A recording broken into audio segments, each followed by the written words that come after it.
I'm Eric Reeser. Only 4 pitchers in baseball have 12 wins on the season as MLB teams reach the 100-game mark. One of them is Reds righty Chase Burns. Cincinnati's 23-year-old All-Star struck out 6 in 5 innings of work last night in Seattle to power the Redlegs to a 14-2 win over the Mariners. Cincinnati's 15-4 when Burns toes the rubber. Also helps when Ellie De La Cruz hits a leadoff home run. The Reds can take the Seattle series with a win this afternoon at 3:40. Last night in Cleveland, the Guardians beat the Twins 5-2. 23-year-old outfielder Khalil Watson made the game-clinching catch, slamming into the right field wall in the ninth. Cleveland hosts Minnesota tonight at 6:40. Guardians are currently tied with the White Sox for the top spot in the AL Central. Baseball's trade deadline is Monday, August 3rd at 6 o'clock. This update sponsored by BMI Federal Credit Union. Take a vacation from high interest rates with special rates on balance transfers at BMI Federal Credit Union. BMIFCU.org/consolidate. Your morning just got more interesting. Distilled and barrel-picked for your listening pleasure. Bo Bishop, a local sports media legend. What William T. Sherman was to the Union Army, he is to Northern College football. A husband, a father, and middling youth sports coach. He's friends with Central Ohio sporting royalty. I'm talking to Ohio State Athletic Director Ross Bjorken. Coach Day walking on with us right now. Good to see you, buddy. Good buddy Austin Ward. My good buddy Tim May, the Tim May Show. The great Doug Lavery's joining us. Hi, everybody. Dom Barry here. Oh, Reese came in and he handed me papers. Yeah, and then he said, "You see that button? That's the only button you need to worry about. Don't touch. There's 8,000 buttons in front of me." Oh, I didn't know what he was talking about. The one that says on.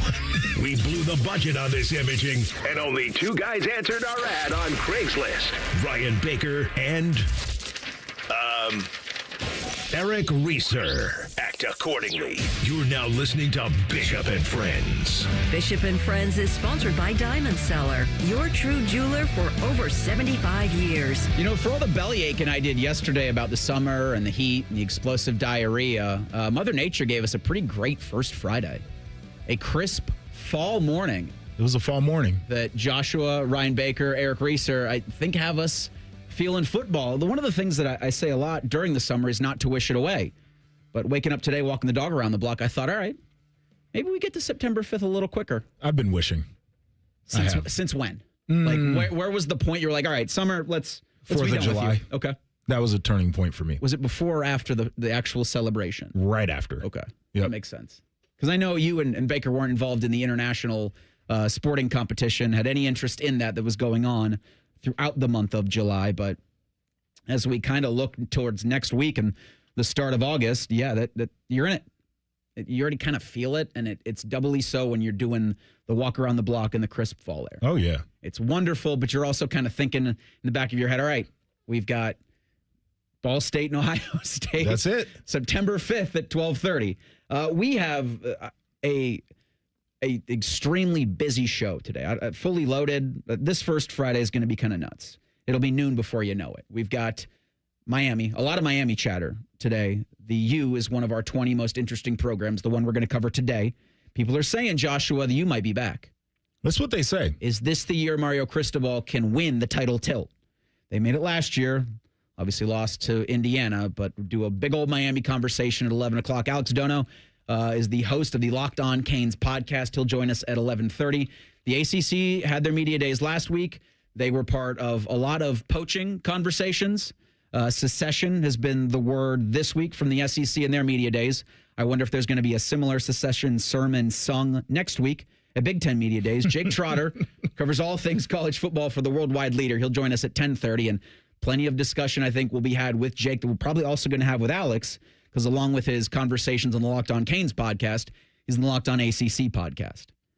For a summer where not a boot has met the ball, we've been busy as hell in college football. Mm-hmm. And it's going to heat up a little bit today, as at 5:30, you've got the commitment of one David Gabriel George, the 5-star running back from Tennessee. He's a Canadian native. Will announce at 5:30 on CBS Sports YouTube channel. And Joshua, one of my passions in life is commercial production. And as I was working on that last night, commercials for this fine station and several others, I heard Jeremy Birmingham on with Brandon Beam and Austin Ward on the Buckeye Show, talking about the recruitment process, the NIL negotiations for the 5-star running back from Tennessee that many think will be the first $1 million running back in the name, image, and likeness era. Where Tennessee's got all of these offers that they've they've put in front of him relative to Ohio State, who's probably Ohio State fans, I don't want to say expect an orange hat to be put on his head for him to don the Volunteers cap, because anything could happen between now and 5:30. You never know at the last minute what kind of offer might come in, but the crystal balls are all kind of showing up Tennessee for Gabriel George. Sure. With the things that he's been offered, I sit back, and it's easy, again, for me to say with Buckeye blinders on, I'm okay with Ohio State not matching this offer for offer, dollar for dollar. I mean, the numbers that have come out is essentially $2 million a year for 3 years at Tennessee and $1 million a year for 3 at Ohio State, allegedly, right? These are all rumors, sourcing, whatever the case is. We won't know the exact numbers. If they're that far apart, you stick to your guns, right? Like, this is not one where you get into a bidding war. If you felt like you were a couple $100,000 away, then maybe you start to up the ante a little bit, sure, sweeten the pot. But clearly, Ohio State and Tennessee have completely different values on this guy, and ultimately the impact that they will have on the program. I don't think there's going to be one Ohio State fan that if he goes to Tennessee, even if he's a great player for him, is going to be like, that was the hinge point. That's the reason this program at Ohio State hasn't been able to do this, this, or this. I don't think that anybody's going to end up saying that. And it seems like Tennessee feels like, well, if he goes to Ohio State, we're going to miss a huge opportunity to become whatever we want to be as a program. So I would start there. The other benefits and perks that are being thrown in to me feel super insane. I know in this NIL world, you got to get creative in order to entice guys.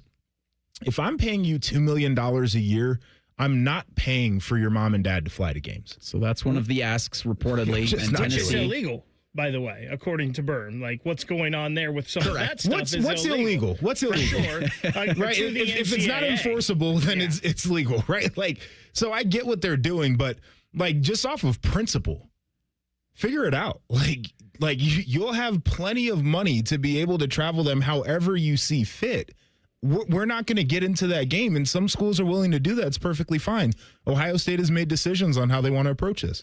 So I have always applauded Ohio State in their view, in the way they've handled recruiting, transfer portal, and NIL in this, where they're not overpaying for guys. They're going to give them a fair offer.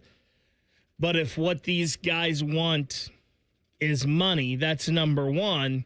That's usually not what Ohio State is looking at. I'm a little torn on this, though, JP, because Ohio State has identified this guy as the running back they wanted, so much that they bowed out of recruiting someone like Savion Hyder last year, who committed to Michigan, and then I know he decommitted. I don't know if he is going to end up there or not, but with everything that happened with Sharon Moore and whatnot, he wasn't going to go there. So Ohio State has made this guy a priority. So that tells me that this guy is really, really good. And it sounds like maybe some of these perks that you're talking about, JP, are more than the money in all of this, because it sounds like Ohio State offered him, while it wasn't the $2 million a year supposedly for 3 years that Tennessee has supposedly offered, it sounds like what Ohio State offered was more than what Travion Henderson and Quinshon Judkins made combined their final year at Ohio State. So Buckeyes offer believed to be for $3 million over 3 years. Right. Tennessee's nearly $6 million over 3 years. Yeah. So that's a chasm. No, it is. That's $1 million. That's $1 million whole dollars. Yeah, and like, to your point, certainly he was a priority, but I think you hired a whole bunch of people in that building to work specifically on these cases. Yeah. They look at high school prospects and they assign a dollar figure to that within the infrastructure of, this is what we have to spend on a roster on an annual basis. They do the same thing with transfer guys. And even if he's a priority, if somebody wants to pay 2 times what you think is the value of a player, I don't think you say, well, we made him a priority, so we just got to throw good money after bad. Like, I don't think that's where they're at as a program. And I appreciate it, right? Because the way that I look at, maybe this is naive in the new age, but the way that I look at it, I don't know, there's probably going to be a guy in the portal in a couple of years, probably going to be another high schooler in a year or two that you're going to look at and say, okay, we can make do with this guy. I think you're going to build a good enough a roster everywhere else to where I'm not going to say it's plug and play necessarily, but you get an Ohio State caliber running back in there, you're going to feel pretty good about the run game. So all that to say, I get it, and it's probably going to be disappointing when he ends up committing to Tennessee, but I feel like this is the day and age where you got to stand on decisions, and some programs have decided that they will pay out of desperation, and Ohio State has made a decision that they are sticking to their philosophy when it comes to roster building in terms of what NIL packages look like. And by the way, I don't think it would be acceptable. Bo Jackson, that thing got really weird this offseason. He wanted some more money, felt like he earned it. That thing got a little bit weird. Which I agree with. You know, they gave him the raise because he had earned the raise. Yes. Jeremiah earned the raise. We also watched guys walk out of this program during the offseason because they didn't feel like they were getting the raise that they wanted. Ohio State said they didn't earn it. So to go out there, and they've already offered a high schooler more than they paid two running backs that won them a title, to go out there and say we're going to match Tennessee, I feel like would be lying to the rest of the guys in the locker room because you made all of those guys earn it. Yeah, and for Tennessee, I had to do some scrolling here. 38th in the 24/7 Sports composite team rankings. 0 5-stars, likely tonight their first 5-star in the cycle. Ohio State's at 7 with 2 5-stars and 11 4-stars. What exactly are we hearing that DGG is being offered? We'll discuss that next. It's Bishop and Friends on The Fan. If you miss a live show, you can catch the podcast. If you miss the podcast, our hosts have volunteered to have dinner with you. The Fan. AR, between you and me, the Equinox is one of my favorite deals right now at McDaniel GM Superstore in Marion. The 2026 Equinox LT, buy it for as low as $399 a month. Or lease it for $265 a month. Perfect daily driver, no question. And you know McDaniel will not let you overpay for it. Terms and conditions apply for well-qualified buyers. Get up there, just off Route 23 North on 95 in Marion. Or check it out anytime at McDanielGMSuperstore.com. We're both thrilled with our McDaniel vehicles. Chevrolet, together, let's drive. Hi, I'm Dr. Kandula, founder of Advent. We know that when you breathe well, you live better. Just ask our patient Andy. As long as I can remember, I've had issues breathing through my nose. Since starting this journey and having this procedure done, day-to-day life has just gotten better. I'm able to do all the things that I want to do without having to think about breathing. I breathe through my nose. I sleep through the night. I don't wake up with headaches. Advent can deliver long-term results in about 20 minutes with simple in-office procedures. We diagnose and treat the root cause of nasal congestion, sinus pressure, sleep apnea, snoring, and allergies. 96% of patients with severe nasal breathing issues report improvement, and most major insurance plans are accepted. Best advice I can give anybody that has sinus, sleep issues, just get it checked out. Go in and have someone take a look at it. It's 100% worth it. Get Eco. ECO. I'm Aaron Gaynor for Eco Plumbers, Electricians, and HVAC Technicians. And I'm Jerry. At Eco, if you call us to repair your air conditioner and then decide to replace it a few years later, we'll give you back the money you paid us to repair it, up to $1,500. Wait, we're giving money back now? It's like a few extra years from your air conditioner. On us. Get Eco. ECO. So, Aaron, I'm no businessman. Oh, I know. I mean, I invented the MP1 and the MP2, and you know how far those got me. I know. But how can we give people back the money they paid to repair their AC when they replace it with us later? I put the money in a piggy bank. A real piggy bank? Get Eco. ECO. Okay, it's a bank. That makes sense. I mean, it is $1,500. Get Eco. ECO. Eco Plumbers, Electricians, and HVAC Technicians. Visit GetEco.com. Every summer morning is different. Luckily, Tim Hortons has a breakfast wrap for every morning. Kick off your summer with the bold new steak and egg wrap. Start your morning fresh with the egg white and Swiss wrap. Or keep it classic with the grilled breakfast wrap. No matter what summer mood you're in, you can always find a wrap at Tim Hortons. Your morning happy place. What defines Ohio? A place that dares to go first and never looks back. There's no slowing us down. In Ohio, we're powering America, discovering breakthroughs, driving the future, propelling tomorrow. At Jobs Ohio, our mission is clear. Strengthen job opportunities and empower Ohio's workforce. Ohio, our time is now. See Ohio's momentum at jobsohio.com/Ohio's time. It's a busy intersection in your neighborhood. Drivers, cyclists, and pedestrians all moving with their own destinations in mind. Think of the roadway like an ecosystem. Every move affects someone else. And whether you're behind the wheel, on two wheels, or on foot, the road is full of signs, signals, and people telling you what's ahead. When we anticipate what's happening around us, when we're predictable, when we share the space, everything is safer. There's space for all of us. Breathe the road, Ohio. Brought to you by the Ohio Department of Transportation. Common Man and Timmy are inviting select jabronis to the station for pizza. Hey, that could be you. Email goodcleanboy@gmail.com and tell us why you should be chosen. Presented by Billiards Plus and sponsored by Paisano Peppers. The Fan. Fan weather. From the Logan AC and Heat Services Weather Center. We're looking good out there for the rest of the day. Plentiful sunshine, no real mugginess, and high temperatures in the mid-70s. Looks like the coolest afternoon we've had in about a month. For tomorrow, we start off in the mid-50s with a mostly clear sky.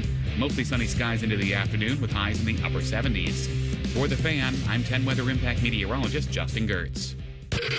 Miss a little, miss a lot. Catch Bishop and Friends wherever you get your podcasts. It's free. Sponsored by Atlas Butler Heating, Cooling, and Plumbing. The Fan. Reese's mustache is so nice, it has its own area code. You're listening to Bishop and Friends. Yes, you are. Eric Reeser, Joshua Perry, Ryan Baker with you until noon today. Because of 20 most interesting programs covering the Miami Hurricanes, we'll do that in the 11 o'clock hour. We're going to move Hey Guys to 10 o'clock. So get your Hey Guys questions in at 971BFS. We'll take them in the YouTube chat so long as we can read them on the air. 10 o'clock for that. And then at 10:17, we'll do Higher or Lower. Our normal Wednesday segment at 10 o'clock moves a little bit because we got to shuffle Hey Guys. And the USA Today had a ranking of the top college football programs. I think it's an interesting conversation where they've got Ohio State relative to where they have other programs, including the Miami Hurricanes. And one of the schools, Joshua, where I think there would be real interest in Miami from the Big Ten and the SEC if the ACC were to break away. Sure. It would also be Miami, I think, as one of the catalysts.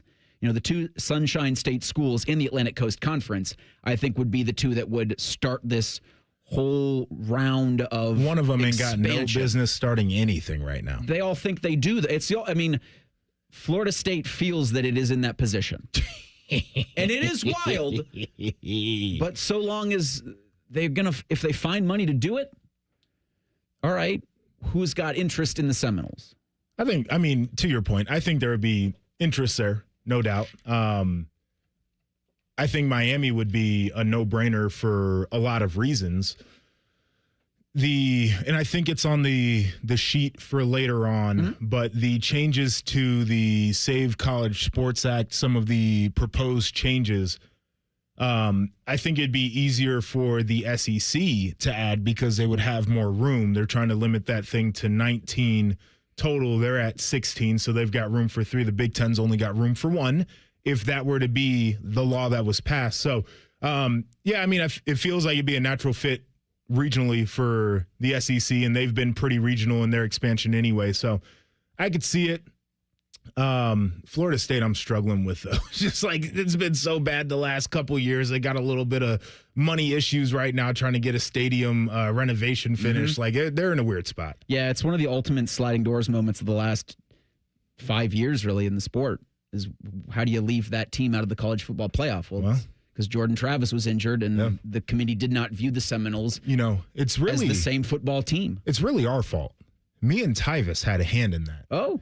Because we saw in the first year of the playoff, the prove it with the new quarterback needs to be a 59-0 type of outcome, and that's not what they did. You got to make the statement game in the championship. That's true. So it's your fault that Florida State is in the situation, in the position that it is. The Seminoles are not going to be one of our 20 most interesting programs. But there will be discussion with them this season, and for Miami, and really for all those ACC teams that want to be probably in a better conference because of a better financial standing. And really the reason we're in all of this mess is because the NCAA for the longest time wanted to limit movement of the players, wanted to limit earnings potential, which wanted to limit earnings. Yes. Limit anything. And in America, when you want to limit something, you're going to run into some issues, as you probably should. With David Gabriel George, going just back to his commitment coming up at 5:30 today, the money isn't the biggest thing for me because I assumed we were going to get to this at some point. Right. Where if Jeremiah Smith's coming out and saying one program, coincidentally, probably the Miami Hurricanes offered him $10 million, I sit back and go, well, he's probably worth that much. Yeah. As a college football player. Well, you player, do that for Jeremiah. Yeah. Yes. It's Jeremiah Smith. He's the unicorn. So the money's not the thing for me, but the idea that Tennessee reportedly offering him the number 0 the day he walks onto campus, I think, well, okay, Ohio State's got the Block O. That was a Ryan Day tradition. There's no way that's going to be given. The starting job being promised to a high schooler. Okay. I am really thrilled that they're not just throwing that out there to anybody. Let me say this. If somebody's promising you $2 million a year, I understand that. If they're saying you'll be our day one starter, then me kind of as a guy, again, like I'm so far beyond my playing days, my perspective's totally different. But if you can offer that to me, then your team's probably not very damn good, right? So there's a question there about like, what am I walking into? How much better am I going to get by my surroundings? And nobody should ever make a decision off of what number they would wear. I wore maybe the ugliest number that you could wear. 37 is an ass number. It's bad. It is one of the worst. It doesn't matter. Make the plays. And so this is the other part about it too. Like the more you start to get into maybe some of the sweeteners that are there outside of the money, I understand that part of it. You got to ask yourself the question, like, how much do we want to get into business with somebody if these are some of their priorities? Because part of my pitch, of course, is, hey, we can do this for you and we can do that. These are the nice little added deals. But you're competing for a championship on an annual basis. You're going to compete against guys who will be playing on Sundays for a very long time. You're going to get coached by guys who have coached on Sundays, including the head coach, including the offensive coordinator, that you're going to be practicing against a defensive coordinator who coached in the NFL. And we're going to develop you into a draftable high draft pick, right? So if we're talking about numbers and I just laid all that out for you, then maybe this just isn't the right fit in the first place. And I'll go back to the starting job. I don't think anybody should be promised that. Even like the $2 million a year, that is what it is. And if somebody wants to offer you that, that's fine, but you haven't proven that. Like Jeremiah Smith's different. Right. Like the $10 million now. It'd take him like 2 days in Columbus to prove that he's wide receiver 1. Yeah, and I don't, with Jeremiah, I don't know what he got walking onto campus from Ohio State, and I'm sure it was a nice chunk of change. But I think he probably took less than other teams were willing to offer. For sure he did. And the $10 million now is probably earned because you've seen it 2 years in a row on the field. We haven't seen any of this from David Gabriel George's, and I'm sure he's really good. But I think the point I was getting at is that Ohio State isn't against you starting as a freshman. We see Bo Jackson did it last year. Jeremiah Smith, we just talked about. There's probably a decent chance that Chris Henry Jr. is one of the 3 wide receivers that takes the field first for Ohio State this year. Maybe not the opener, but at some point, you just have to earn that. Right. If you come in and earn that, they'll let you do it, but they're just not going to hand it to you. And I would think that's something that you would want more, as you mentioned, because if I'm walking on campus the first day and you're handing me a starting job, how good are you really? It's a hell of a question. I mean, this will be the 3rd day that we've mentioned it. I want to be around the best. I want to compete against the best. I want to compete with the best. Like that should be a part of the thought process. And once again, would love to have him, right? Like that would be a big recruiting win here. But I think could be naive in this new age, but at Ohio State, I don't know if there's ever a player where it's like, we have to have this guy. Jeremiah feels like the closest thing in a long time to like, we must have this guy. But like, we want guys to come in here with the right mentality, the right attitude. We want them to earn it. You got to grind. You got to be willing to compete. that has to be a part of the thought process. I think Jake Diebler's had the right process, the right attitude, the right mindset this offseason. I really like what Ohio State's done in the transfer portal, recruiting at a high school. Anthony Thompson, his NIL package was probably worth something for a guy who should be starting this fall for the basketball Buckeyes, a guy who in February I think needs to become your alpha if you're looking to make it into the Sweet 16. Like Junie Mobley is going to be the absolute leader of this team, but it needs to then morph into the Anthony Thompson show for the Buckeyes to have that kind of success in March and then to really build something that we've been clamoring for here in Columbus for the longest time. The basketball Buckeyes have had a ton of open practices. Jake Diebler's been everywhere, and I think it's a really good idea to do now before football kind of engulfs everything. Basketball Buckeyes had an open practice yesterday at the Schottenstein Center. They are going to Miami for a 2-day layover before heading to Puerto Rico for an exhibition. Everything else is kind of unknown at this point. From Adam Jardy of the Columbus Dispatch, as of July 21st, Ohio State was unsure exactly who would be playing. Buckeyes had initially planned a trip to Israel, but had to pivot earlier this year for a variety of reasons, safety concerns among them, leading them to a Puerto Rico trip instead. Ohio State's going to touch down on the island July 31st, return August 5th, play 2 games in San Juan. Diebler says they don't know yet about the opponents that they're actually going to be facing. And so I wonder, for this Puerto Rico trip, kind of the things that they're going to be working on. Here's Ohio State's head coach on that. It should be good competition. We haven't received a roster yet, so we're working with some people down there, and we anticipate, being some good competition, playing against some experience, which I think will be really good for us. But not exactly sure who we're going up against yet. We'll get some of that information a little bit more next week. And I think that could be a good thing, not knowing kind of what you're up against. I agree. Also, not knowing what your team's going to be. Yeah, I think you go in there with expectations, obviously, but not too many, and then you kind of figure things out. And you force guys into situations, too, where maybe they've got to get a little bit uncomfortable and crafty and creative with their game. I think that's positive. More from Ohio State's head basketball coach. And then the SEC is super serious, guys. That's in 2 minutes. Bishop and Friends on the Fan.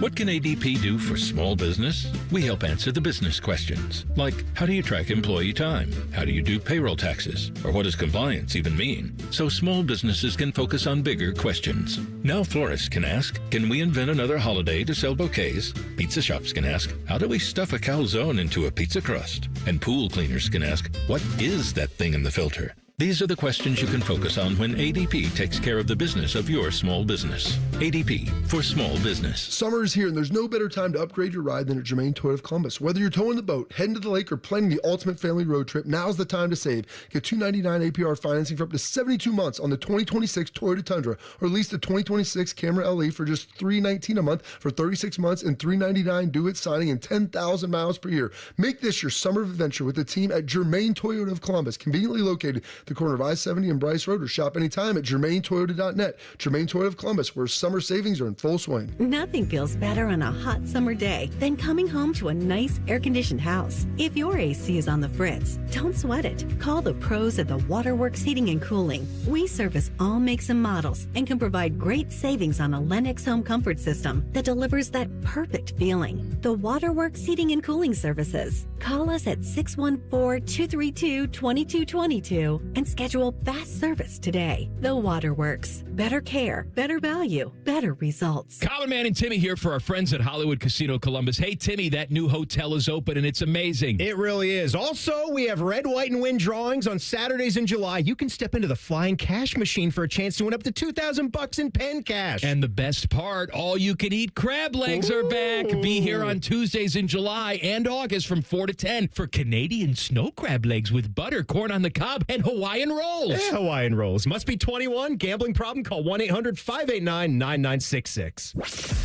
Bishop and Friends is sponsored by Diamond Seller, your true jeweler for almost 80 years. The Fan, Ohio's sports destination. What's up? What's up, man? What's up with you? Sponsored by Apex Pros. The pros who knows. All right, here's what's up on a First Friday edition of the program before we get to the SEC having their hissy fit down in Tampa. And I wonder if the Big Ten has something similar next week, where they're both in the exact same position. They're on the other side of this protect college sports legislation.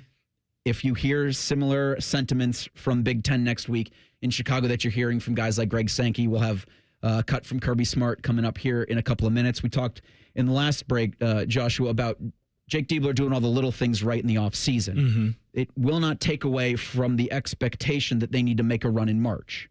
And they need to still win on the court and put themselves into a position where they can do that winning in March. And I think the burden falls on, obviously, Jake Diebler, but Junie Mobley, who needs to shoulder a lot of this team as they get into the portion of their non-conference play that puts them into December, that gives them a chance to hand it off to Anthony Thompson, where he can kind of peacock into March Madness. Here's Jake Diebler from yesterday talking about that leadership of Junie being vital. It's critical. It's going to be critical to the success of this team. The consistency at which he has led has been better than I anticipated in the summer. I knew he had the stuff to get there before the season started, but he's ahead of schedule in regards to that. And his buy-in to being a leader has been great. The consistency, certainly with his voice, but his work ethic. I mean, he's in here every single morning. And so when guys come in here to lift, they're seeing him walk out of the gym with a lather. That sets a tone for our team. And he's been really impressive. You know, television superstar Jacob Reimer has participated in some of these open practices, and just hearing from him discuss Junie and the leadership role that he's taken, being vocal with guys, getting on guys about lack of effort or lack of defensive play. I mean, there's the leadership void left by Bruce Thornton that if Junie can step in and fill somewhat, because it's so hard to ask, a 3-year guy to be Bruce Thornton. Bruce Thornton was a 4-year captain. But if you can take steps to morph into that by December, then there's great things on the horizon for this program. I tend to agree with that. And it's difficult when you're following such a great leader and the torch is being passed to you. But hearing the different ways, right? Like Junie using his voice, I think is important. And you have to have a guy in the locker room who is unafraid to speak up. But you also have to show it. And so this idea of like showing up before everybody else to workouts and he's getting things going is important. And I think for a lot of players, like, you're really good at one, but maybe not as good at the other. Like you're good at showing up and maybe you don't use your voice, or you're a guy who can, be a little bit rah-rah, but at times maybe, athletically or whatever the case is, you disappear. So if he can do both, I think that's a really positive thing. And the best teams that I have been around are teams where you have dudes in the locker room and it's not coaches always getting on your case and it's not them having to set the tone. It's a player who at times will tell coach to step aside so he can handle things. I don't know if he's quite there yet, but if he can get to that point, it feels pretty good. It's funny, Jake did talk a little bit about that in the availability of staying out of the way and letting the players, do their thing and handle things. I think you saw a little bit of what John Mobley could do as a leader last year when he had a really bad shooting game, and they said for the next week he was in the gym at 5 a.m. getting shots up, and he went on a run where he had 2 or 3 straight games of 20-point games. I think one of them was a 28-point game. So you saw that. And I wonder, with the part of just hearing John Mobley Jr. more at practice now, I wonder if some of that comes with he was kind of deferring to Bruce. Bruce had been the guy that was there. Bruce was the lead dog. He was the alpha. And maybe John Mobley Jr., sometimes you don't want to step on that guy's toes or whatnot. And maybe he was a little more reserved because of that. But it's nice from the things we're hearing from people who have been there, seeing things, and what you're hearing from Jake Diebler, that he is jumping up and taking the reins. I still, Reese, I'm with you.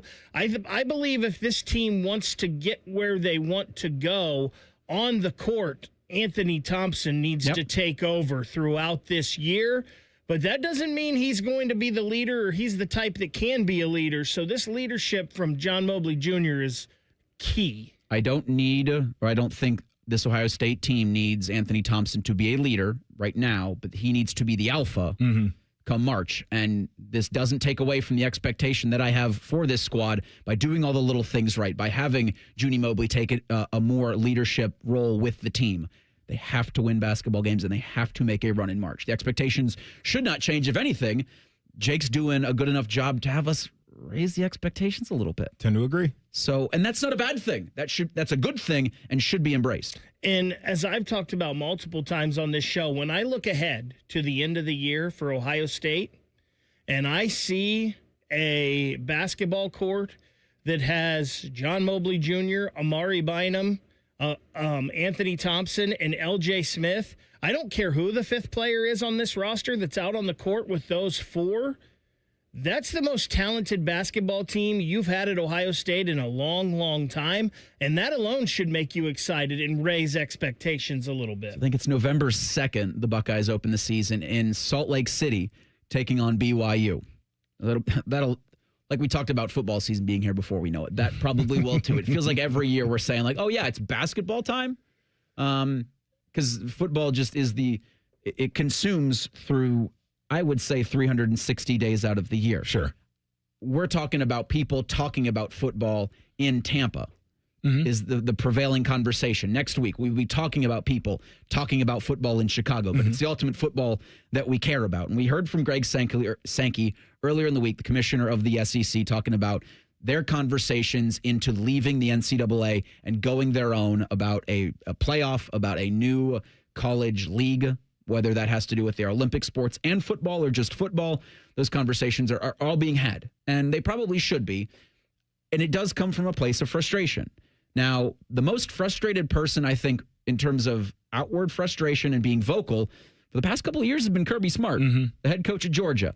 And up on the podium yesterday, he was asked about the SEC's possible secession plan. Yeah, I've actually been saying that for a long time to our president and our administrators that, my frustration is I sit in a meeting and so many times I sit in a meeting, and I learned this, I think 11 years ago, my first SEC head coaches meeting. I had a coach tell me, we will not get anything done in these meetings because we don't have any power or any control. We sit and say what we want, but that doesn't necessarily come to fruition. So I've learned that, until we get governance and we have someone that actually has the power to make decisions, or we can make decisions within our own community, we're not going to have much control.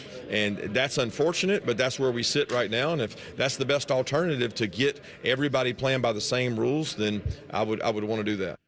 I don't know if I can take an SEC coach seriously when he says we ought to play by the same rules. Yeah, well, okay, so the idea of play by the same rules that they want for what they think is best, I can take seriously. Now, if we're talking about everybody has to follow the same rules and you might not like the rules that you have to follow, yeah, no.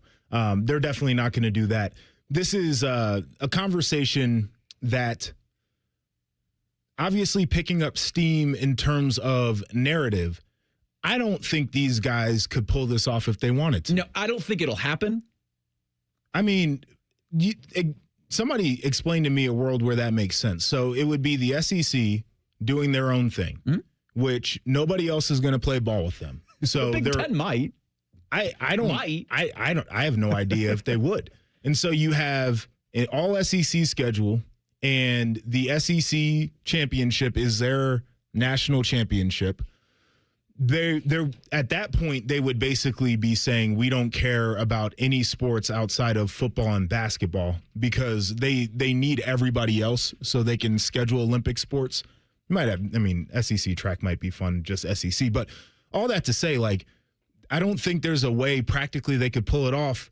And the part that nobody's talking about is, I don't think that makes them a cent more money. Sure, you can enforce the rules you want to enforce, but that tanks your value from a TV perspective, because you're not viable for a title. If the Big Ten offers a similar discussion next week, I will say it's posturing. I think it is absolute posturing by the Southeastern Conference and doing what it's doing because they're all just mad. And they're mad as hell that they haven't been able to win in 3 seasons. They're mad as hell that they're getting teams and the discussion about being left out. They're mad as hell that, as you said, they got bamboozled into 9 conference games yesterday, that they're looking at the Big Ten, who's making more money than them, and they've forever thought themselves the best conference in the country.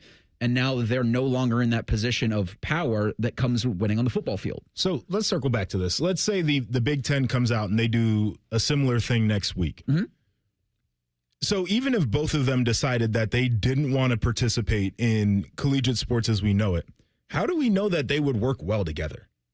We have no idea. I'm not exactly sure think they would. Exactly. This whole thing is insane to really even throw out there as an option. I just don't think you can execute on it. When you see their comments and you hear the comments that we play, and if you're just taking it from that, if you're just hearing it, if you're just taking it at face value, you go, well, That's not great. And there have been people on ESPN, and we'll ask Jake Trotter when he joins us at 10:30. We'll ask Paul Feinbaum when he joins us tomorrow at 10:30. Alex Donno from the Locked On Canes podcast and the Locked On ACC podcast. He joins us at 11:30. We'll get a variety of perspectives from various parts of the country. And I think all of them are going to say it is just posturing, because when you try to figure out the logistics of it, first off, nobody in the SEC can agree on anything, it feels like. No, I mean, the SEC can't agree with anything the ACC wants to do. No. The SEC and the Big Ten can't really agree on anything. No. The credit I'll give to the Big Ten and the decision makers there, and yes, that includes Michigan, is they've been rowing in the same direction forever. Yeah. At least outwardly. It's self-preservation in a certain way where it's like, might not be the best for everybody involved, but it's the best for us to be around and for us to have strength. Yeah. Right? And so I think that's the one thing they've done well, but I don't know where that leads them. I think it leads them to being exactly where we're at, but just from a position of power compared to the other conferences. I saw this pop up on my feed. Chip Kelly, what are you doing? We'll discuss that next. Bishop and Friends on the Fan. A lot has changed in 30 years, but we're still that old shoe that feels worn in and well-loved. And, well, we smell a little, but you've accepted that. The Fan. Men, when addressing the problem of erectile dysfunction, you want the right treatment for your specific medical situation, because every case is different, and finding the right treatment can mean the difference between just an okay experience and an amazing one. This is Jeff for Tri-State Men's Health, and at our practices, we offer the full range of ED treatment protocols and can even combine therapies to help make those intimate moments special, both for you and your partner. At Tri-State Men's Health, we are the leader in treating ED in the area. Our medical providers specialize in men's sexual health and understand that no two cases are alike, which means you'll get the right treatment for you based on sound medical evaluation and appropriate applications of medical therapies. Plus, we offer treatments that are effective in well over 90% of cases, which means if you're like most men, you'll get your sex life back. So call us. Your initial visit is just $99 and includes blood work, a medical consult, and if medically advised, a test dose. And if that test dose doesn't work in the office, your visit is free. Call 800-900-9654 or go to tristatemenshealth.com. We have 6 offices across the tri-state area to serve you. Ready to tackle those home projects? With a home equity loan from CME Federal Credit Union, you get an introductory 3.99% APR for 12 months to make those upgrades happen. From patios to paint jobs, your home's next chapter starts at CME. Visit CMEFCU.org to apply today. Big celebrations call for even bigger savings. Diamonds Direct is celebrating 30 years of sharing life's biggest moments with you, with up to 30% off select styles, with 15% off virtually everything else in the showroom. The Diamonds Direct anniversary sale is only through July 26th, and we don't want you to miss it. Whether you've been waiting for the right moment or you just found your reason, this is it. Come find yours before the sale ends. Visit diamondsdirect.com or find a store near you. Something big has just dropped at Hothead Burritos. Introducing barbecue pork carnitas. Juicy, mouth-watering pork carnitas. Our limited-time new citrus chipotle barbecue sauce. Savor the summer flavor. Hothead Burritos. Get up and get you some. This year, America celebrates 250 years of hard work, determination, and people who built something meant to stand the test of time. That same spirit lives right here in Central Ohio. In 1992, a 22-year-old named Tim Newman climbed onto a roof with a simple goal: do honest work, treat people right, and never cut corners. One roof became hundreds, hundreds became thousands, and every job was built on the same promise: a handshake you can trust.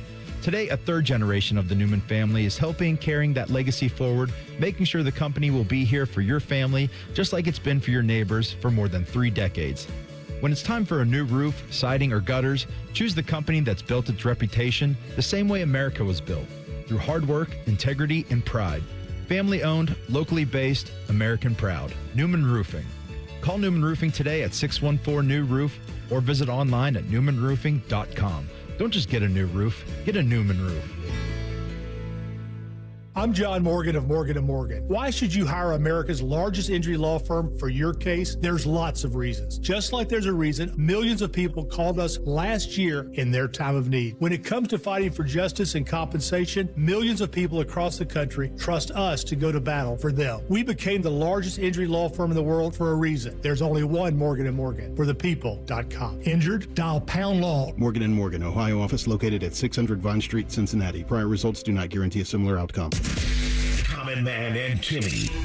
Voted America's dumbest show by Marconi voters. Common Man is a Columbus radio legend. And by legend, I mean it's a miracle he hasn't been fired yet. And Timmy is, well, Timmy will complain about anything and everything. And he kind of looks like a woman. Giggity, giggity, giggity. So there's that. Common Man and Timmy. Sponsored by Hinderer Motor Company. Weekday afternoons from 3 to 6 on The Fan. Hi, radio listener. Are you having a stressful day? Do you want to unwind before you go home to your annoying family? Good news. You can spend time with our annoying family, Common Man and Timmy. Weekdays from 3 to 6. The Fan. The Fan Guest Hotline is sponsored by Federal Elite Heating and Cooling and Bryant. Doing whatever it takes to keep you and your home comfortable. The Fan. Taking the art of sports radio and day drinking to a whole new level. You're listening to Bishop and Friends. All right, so I posted this at 971 BFS. Northwestern had a media availability yesterday at their new Ryan Field, and it looks gorgeous. I still maintain, and I think Josh was going to be on the opposite side with me, that they should just play their football games at that riverfront ramshackle or the lakefront ramshackle that they've had. The erector set. I think it's such a gorgeous view. I mean, their practice facility has the view of Lake Michigan. Just play your games there. I don't think it was enjoyable for anybody except for the folks that wanted a view or wanted to look at aerial shots of it. It's better, in my opinion, than playing at Wrigley. Stop playing football games at baseball stadiums, I'm y'all. so done with Wrigley. It's bad. So about 35,000 seats for this new stadium is what I'm reading from the Chicago Sun-Times. October 2nd is when they would like to open new Ryan Field against Penn State. I don't know if Chip Kelly lost a bet, if this is his fantasy football punishment, but Ohio State's former offensive coordinator, former head coach of the Oregon Ducks, former head coach of the Philadelphia Eagles, was out there yesterday in a purple safety vest with a hard hat on. Now, I don't know if it's OSHA, because I think there's probably an I in that acronym for Illinois. But for the workplace, yeah, if it's a new construction, you probably got to have the helmet on. You probably have to have the safety vest on. But he's taking questions, and it's the funniest damn image. I don't know. I personally don't know if the safety vest was a requirement or if somebody was just like, hey, do you want to wear this? And he was like, sure. I've been in construction zones before. And I used to actually have a hard hat in the back of my car once upon a time. And so I get that whole thing. You got to protect the noggin. I agree. But the safety, like, bruh, they can see you. I promise they can see you. I have a feeling this was just all Chip Kelly's idea. Yeah, and he was like, let's do this for into it. A little fun, like loosen up the guys some. I think it's hilarious. Ohio State's had such good luck, but I do wonder what things would have looked like with Chip authoring Ohio State's offense last season. Yeah. Because I can't imagine there's a world where he's not able to go to Ryan Day and be like, we sure we want to sit on the football for all 12 games? Yeah. Because the pushback, I think, from Ryan Day was, well, yeah, we want to be prepared for a playoff run. And I think Chip Kelly would be like, we sure we want to do that? Because you can't do that this season. So there is no switch flipping in the postseason that can be done. So the offensive attack for the Buckeyes this year must be like what Chip Kelly was doing in the college football playoff in 2024. It's such an interesting thing to me. Like that, I'm not exactly sure that they could not flip the switch, right? Like I don't know if they even really attempted to go all that fast at any point when they got down against Miami. Yeah, like I don't know if that was something that they said. I just felt like they made a decision that their style was going to be, grind it out. We're going to possess the football, which, by the way, Miami, high time of possession team last year. Indiana was a high time of possession team last year. Like, there was something to this idea of being able to possess the football for some of the better teams last year. But, like, I don't think it was we can't flip the switch. I just think they never actually tried to flip it. Which is worse, maybe. Because you needed to. And I do wonder, the Penn State team you thought you were going to play was maybe one of those litmus test games where you thought, all right, what can we do against like competition, against like talent? And they fell apart. Yeah. And so that game, while it will always mean something when Ohio State plays Penn State, big picture, right. It didn't. I just psychologizing that team a little bit. I think when Julian threw that pick six, I think it got a little bit away from them. And then you have to make a decision on, do we up the tempo with an offensive line that is not protecting, and our possession ends up being 17 seconds and we go backwards and these guys feel terrible about it? Or do we try to grind it a little bit, maybe stand over the ball, don't give it back to them so quick, try to build a little bit of confidence that way? And that's a tough mental game to get yourself into. We've talked a lot about this, about the SEC this week and complaining about scheduling.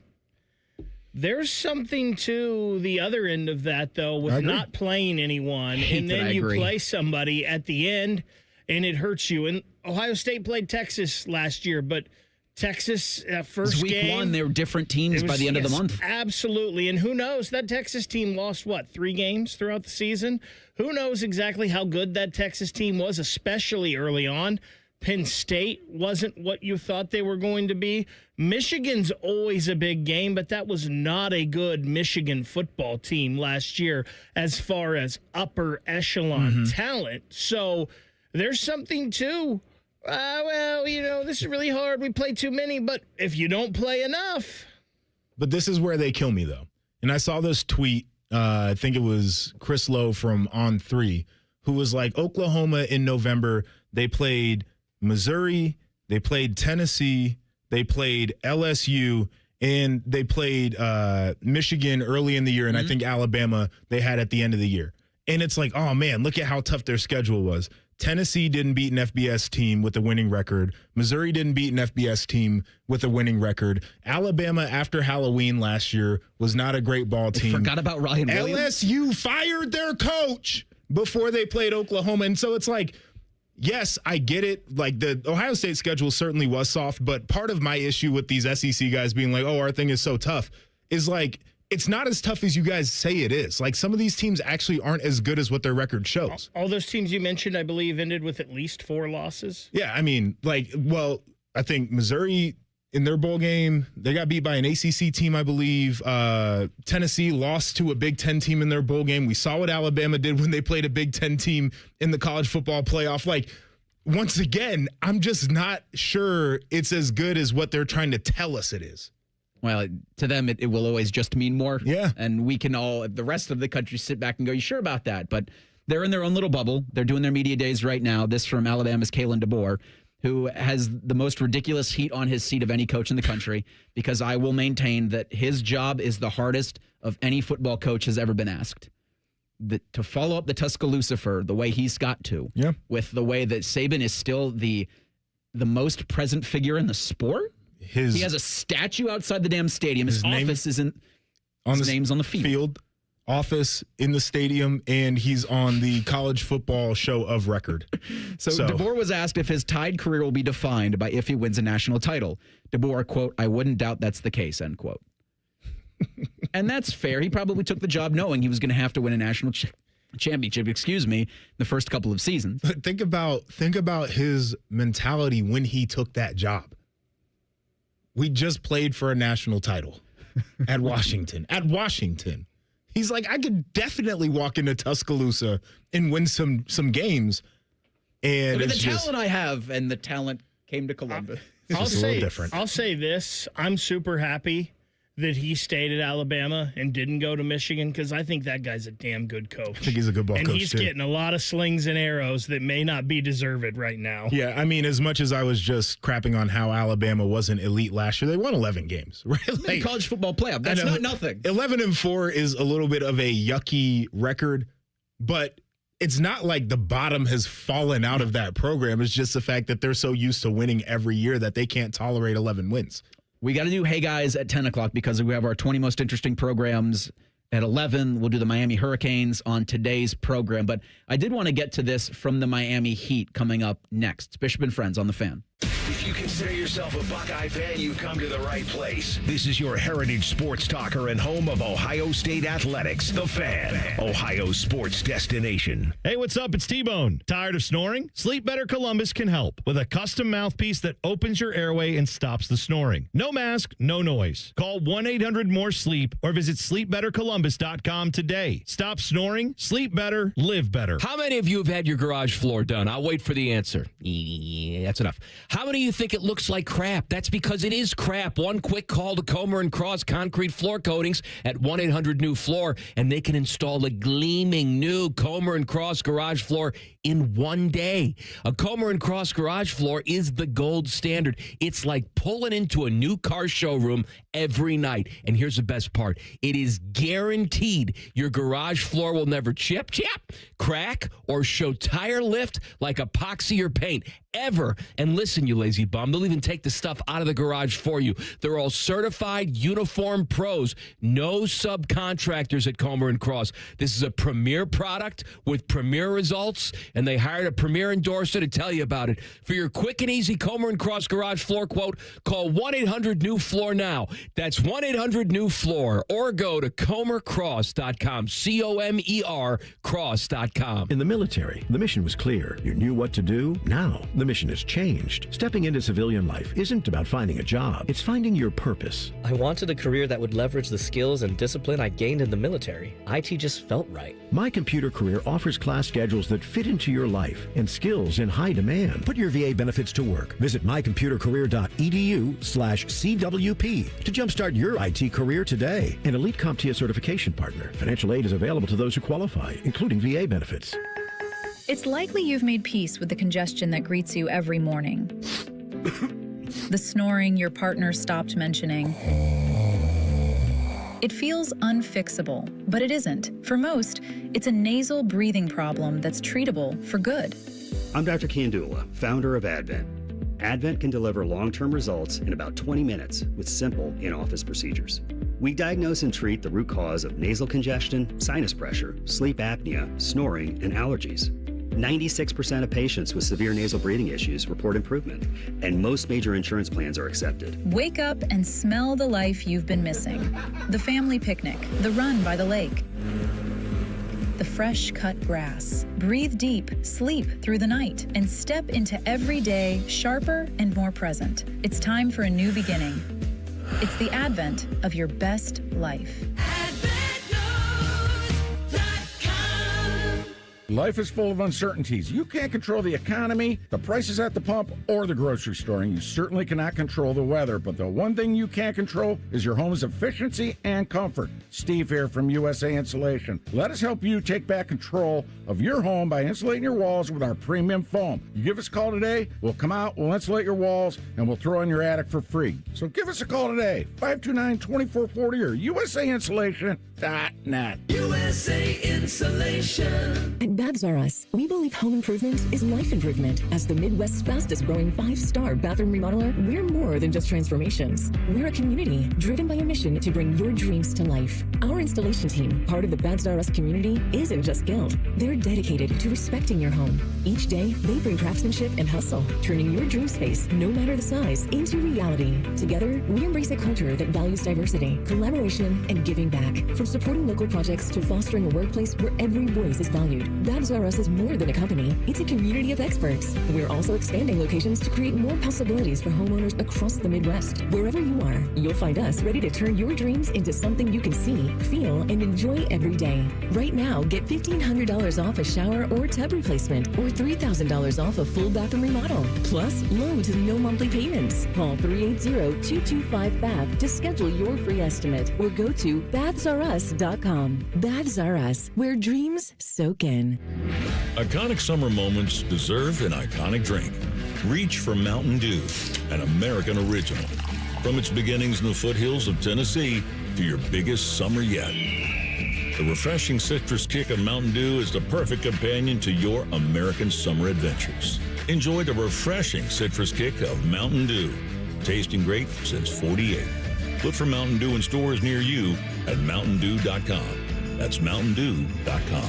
Hey, it's T-Bone again. Sleep apnea doesn't have to rule your nights. Sleep Better Columbus has been treating snoring and sleep apnea for over 15 years with proven results and now has an office open in Marysville. Call 1-800-MORE-SLEEP or go to sleepbettercolumbus.com. Stop snoring, sleep better, live better. Broadcasting live from the McDaniel GM Superstore Studios. Driving excellence since 1916. Chevrolet. Together, let's drive. WBNS HD1 Columbus. Good morning. I'm Eric Reeser. Baseball's regular season has hit the 100-game mark for all 30 teams. Guardians have played 102 and are on a 2-game winning streak. That's enough in the AL Central to stay in the hunt. The trade deadline approaches Monday, August 3rd at 6 o'clock. Cleveland beat Minnesota last night 5-2. Guardians are tied with the White Sox for the top spot in the Central. They'll go in Game 3 of a 4-game set tonight at Progressive Field. As for the Reds, their investment in Chase Burns is paying off in the best way. Cincinnati gave Burns a 7-year extension worth $105 million last week. Last night in Seattle, their all-star struck out 6 in 5 innings of work to power the Redlegs to a 4-2 win over the Mariners. Cincinnati's 15-4 when Burns toes the rubber. Reds can take the Seattle series with a win this afternoon at 3:40. And Ohio State's Jake Diebler is taking his team to South Beach, then to Puerto Rico next week for a pair of exhibition games against teams yet to be determined. This update is sponsored by the Waterworks and Header Plumbing, Drain, Heating, and Cooling. Together to serve you better. Scheduled today at thewaterworks.net. Distilled sports discussion served in light beer quantities. You're listening to Bishop and Friends. Too much to do and too little time to do it on a first Friday edition of the program. Eric Reeser, Joshua Perry, Ryan Baker with you until noon. We'll get Jake Trotter on at 10:30. ESPN senior college football reporter has certainly had enough to write about in this wild off season that factors to get even wilder over the next couple of weeks. Mm-hmm. It's a soft date of December 1st to expand the college football playoff in 2027. So there's going to be a lot of discussion about that. The SEC wants to break away from the NCAA. I feel like the Big Ten might be singing a similar song next week when Media Days hit Chicago, because there's consternation with both the top conferences with what the NCAA has been doing, or I guess I should say what the NCAA has not been doing over the last 30 years. That's put them, college sports, in this spot. Yeah. We're here because of their inaction, largely. I agree with that. I think Tony Petitti probably feels a little bit more confident in Washington, maybe more connected to some of those people there than he should not. Greg Sankey. Well, I don't think anybody should be confident in anything right now. But I don't think Greg Sankey has even I don't know if he's really that into the legislation aspect of it. I think Tony Petitti's been a little bit more dialed in. So I'll be curious to see what his tone will be when it comes to that. And one thing I do know is he's going to walk up there and be like, "Yep, more games. Let's do it. More games is good. More content, more inventory. That's it. More dollars. That's it. There it is. What makes sense on a first Friday is, hey, guys, we've got to do that an hour earlier because we've got Miami, the U, our 20 most interesting coming up at 11. Nothing is off limits. Your participation is required. Just use the hashtag #HeyGuys and ask anything you want. Do it now. Sponsored by Rose Pest Solutions. I get a little clenchy when I do the hosting and the button pushing because I feel like I'm going to hit the wrong one. And so fortunately for our friends at Rose Pest Solutions, we got the Hey Guys that they so wonderfully sponsor. There we go. And at the right moment, at the right time. We will start in the YouTube chat, and if we can read them on the air, we'll try to read yours live as we roll throughout this segment. We'll start with JB, who asks, hey guys, and this is a question for JP. Uh-oh. I have a relative starting his collegiate football career next month. What is your number one piece of advice for him? Well, I saw that when it came through in the chat, and I believe he said that the nephew is going to be playing at an NAIA school. So I would give a couple of pieces of advice. The first one is walk in there with high expectations of yourself, but no expectations of the experience. Because I think that allows you to kind of move a little bit more freely. Try some different things. Go into the workouts with a clear, open mind. Do all the things your coaches ask you to do. So high expectations for yourself, no expectations at all for the experience. The second thing, and I feel like NAIA might be a little bit of a different culture, but when I was at Ohio State, and especially now with these guys, they don't spend enough time on campus. They don't get to know their classmates very well. They don't do the collegiate experience.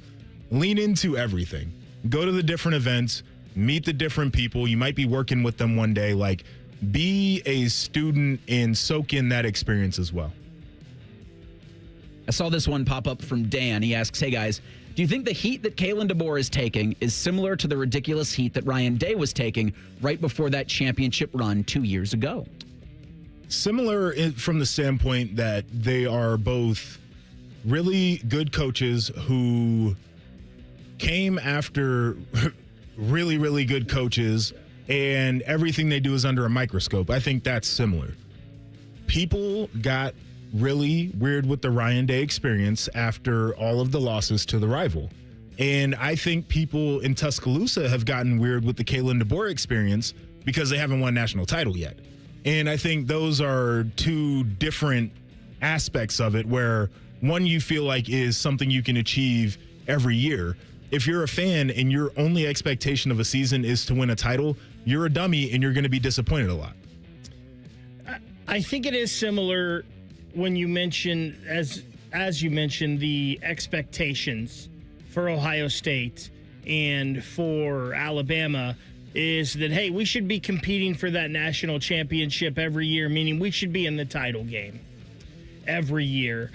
I think it's different, though, because Kalen DeBoer came into a team that lost everyone when Saban went out the door.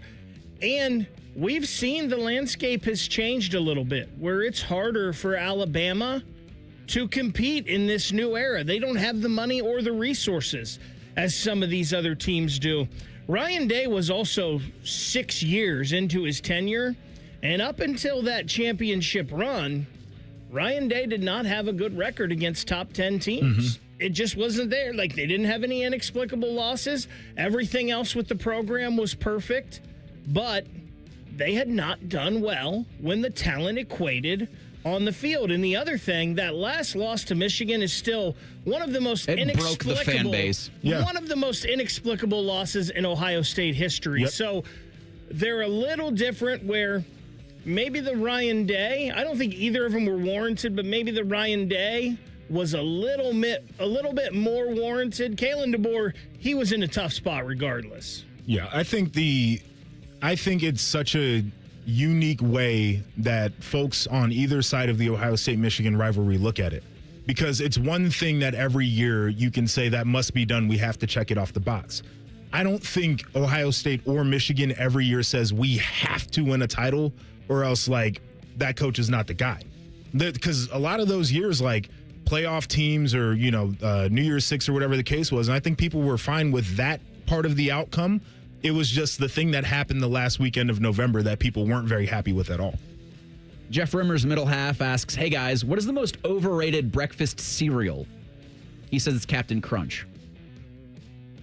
I haven't had cereal in a long time. I'm an adult, so I'll let you think on this. Yeah. This is one of the easiest hey guys questions we've ever had. We actually have two today that I think are both very easy for me. One is anything chocolate. Any chocolate cereal, I think, is just awful. And then Fruity Pebbles are terrible. They're the worst cereal ever, and people love them, and I think it's awful. I don't know. I like Fruity Pebbles, so I'm going to have to disagree with you on that. I don't know. This is a toughie. What do people like to eat for cereal? I mean, the only cereal I can remember eating was Cinnamon Toast Crunch. And for a decade when I ate cereal, that was the one that I would get, and I wouldn't touch any others. So all of the rest are bad. Fruit Loops, bad. Yeah, I guess I'd say Fruit Loops. I never really was a fan. We used to eat Kix. Kid tested, mother approved. Yeah, that's a callback. Yeah. I don't remember the last time I ventured down the cereal aisle where I looked around me. I think if you're down the cereal, if I'm ever down the cereal aisle, I'm like, oh, what I want's not here. Yeah. Not for me. This from Ace, who asks, hey guys, the state fair is starting back up, so the final first Friday of the month, the Ohio State Fair is back. He asks, what's the best state fair food? French fries, I would have to say. I believe we had a question similar to this not long ago, and I have always been a fan at fairs or festivals or whatever of the Texas tenderloin, and I think funnel cakes, they're delicious. Don't get me wrong, they're delicious. But they are not better than an elephant ear. I disagree on that, too. Elephant ears. So I have to have both of those. Yeah, I enjoy both, but funnel cakes used to be my favorite thing as a kid. My last two fair experiences went in 2015, saw Drew Hill and Blackstreet, and it was phenomenal. I was the youngest person in there. I loved it.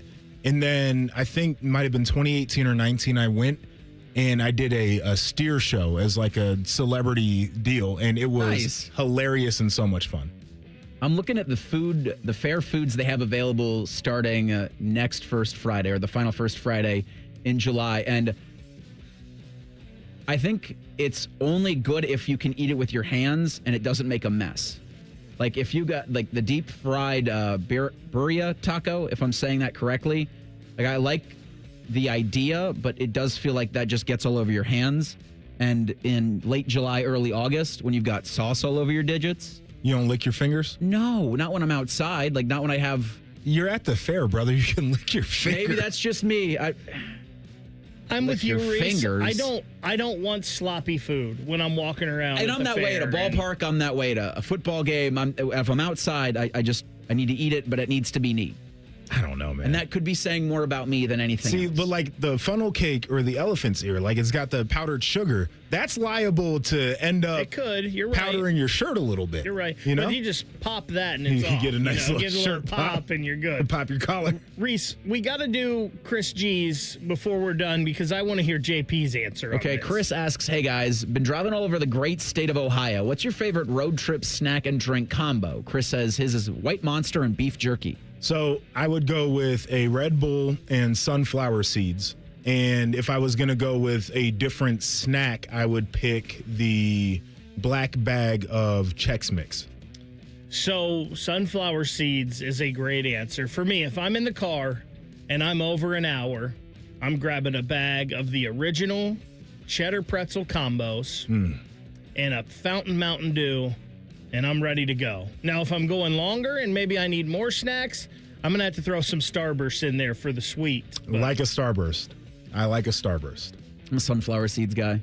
I know that flies in the face what I just said about making a mess, but I can get sunflower seeds into a cup or into a Gatorade bottle. Every day. I've got a spitter in my car right now and 2 fresh bags of seeds. The Biggs sizzling bacon seeds might be one of the greatest things ever invented. But then you got to really hydrate. Original sunflower seed. You got to hydrate because you're just your mouth just gets dry. Just salt. It's a lot of sucking. A lot of time sucking. Whoa! We have one more, hey guys, that I want to get to, and then we've got higher or lower. USA Today ranks college football programs. Where do the Buckeyes land on this list? That's next. Bishop and Friends on The Fan. We're the highest rated sports radio station in America. There's no joke there. We just are. The Fan, Ohio's sports destination. Mike Rowe here with another random fact. Those cracks on your walls aren't just cosmetic. They could mean your home is sinking. Whether it's drywall cracks, exterior cracks, or sticking doors or windows, do yourself a favor and call a groundworks company. I spent some time working with these guys, and they're the real deal. Their people are trained and certified to stabilize your foundation. Schedule a free inspection with Ohio Basement Authority, a groundworks company. Licensed in all states where work is performed. See website for details. Bring bold flavor to every cookout with Billiards Plus. Shop top-of-the-line grills and turn every cookout into a win. Then bring the fun inside with pool tables, shuffleboard, and more. Everything for the ultimate game room. Billiards Plus. Grills, games, and good times. Online or on Dublin Center Drive in Dublin. Big celebrations call for even bigger savings. Diamonds Direct is celebrating 30 years of sharing life's biggest moments with you with up to 30% off select styles, with 15% off virtually everything else in the showroom. The Diamonds Direct anniversary sale is only through July 26th, and we don't want you to miss it. Whether you've been waiting for the right moment or you just found your reason, this is it. Come find yours before the sale ends. Visit diamondsdirect.com or find a store near you. The Honda Summer Event is on at Lindsay Honda. Get red-hot deals on every new Honda. Save on a new 2026 Honda Civic CVT with 0% for 48 months or 0% for up to 48 months on all new 2026 Honda models, including the 2026 HR-V LX. Get ready for summer adventure in your new Honda. Enjoy the Lindsay Honda difference. Honda makes the cars. Lindsay makes the difference. Visit lindsayhonda.com for details. Hi, I'm Patty, founder of Awesome Tex. I started with a big idea to give old clothes a new life by turning them into recycled fibers and threads. Everyone told me that this was going to be impossible, but Chase for Business believed in me. They gave me a lot of guidance from the beginning. Get financial guidance from bankers in the Columbus community and convenient digital tools all in one place. Learn more at chaseforbusiness.com. Make more of what's yours. Real customers compensated. JP Morgan Chase Bank and a member FDIC. Common Man and Timmy here for our friends at Hollywood Casino Columbus. Hey, Timmy, that new hotel is open and it's amazing. It really is. Also, we have red, white, and win drawings on Saturdays in July. You can step into the flying cash machine for a chance to win up to $2,000 in pen cash. And the best part, all-you-can-eat crab legs are back. Be here on Tuesdays in July and August from 4 to 10 for Canadian snow crab legs with butter, corn on the cob, and Hawaiian rolls. Yeah, Hawaiian rolls. Must be 21. Gambling problem? Call 1-800-589-9966. Summer doesn't start until you've had UDF peach ice cream, made with hand-picked peaches at our dairy right here in Ohio. So have a peach sundae, a peach shake, a peachy cobbler ice cream quake, and start your summer now. Only at United Dairy Farmers. What defines Ohio? A place that dares to go first and never looks back. There's no slowing us down. In Ohio, we're powering America, discovering breakthroughs, driving the future, propelling tomorrow. At Jobs Ohio, our mission is clear. Strengthen job opportunities and empower Ohio's workforce. Ohio, our time is now. See Ohio's momentum at jobsohio.com/Ohio's time.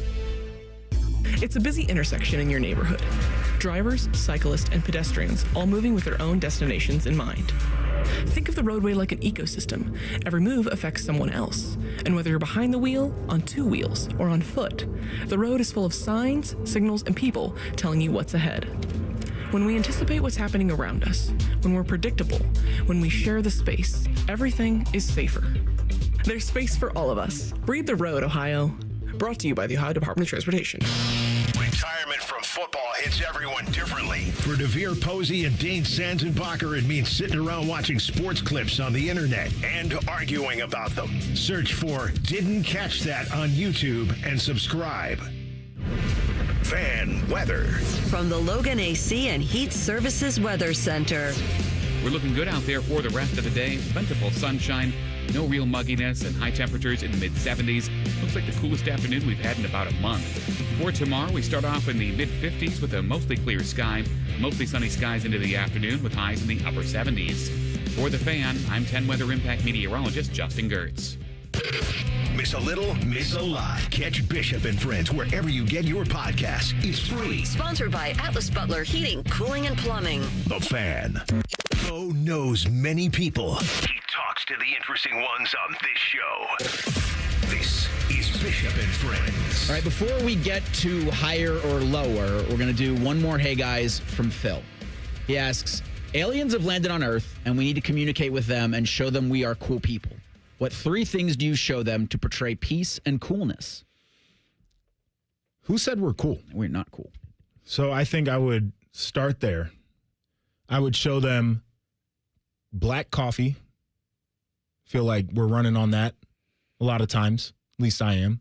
I am too, but I'm not sure that makes us cool. I think it you talk to a person that hasn't had their cup of coffee and you tell me how cool they are. So I pull that one out. I'll hear that. I'm going to show them American football. Got to see this. This is a complete spectacle. And I don't know what the third thing would be.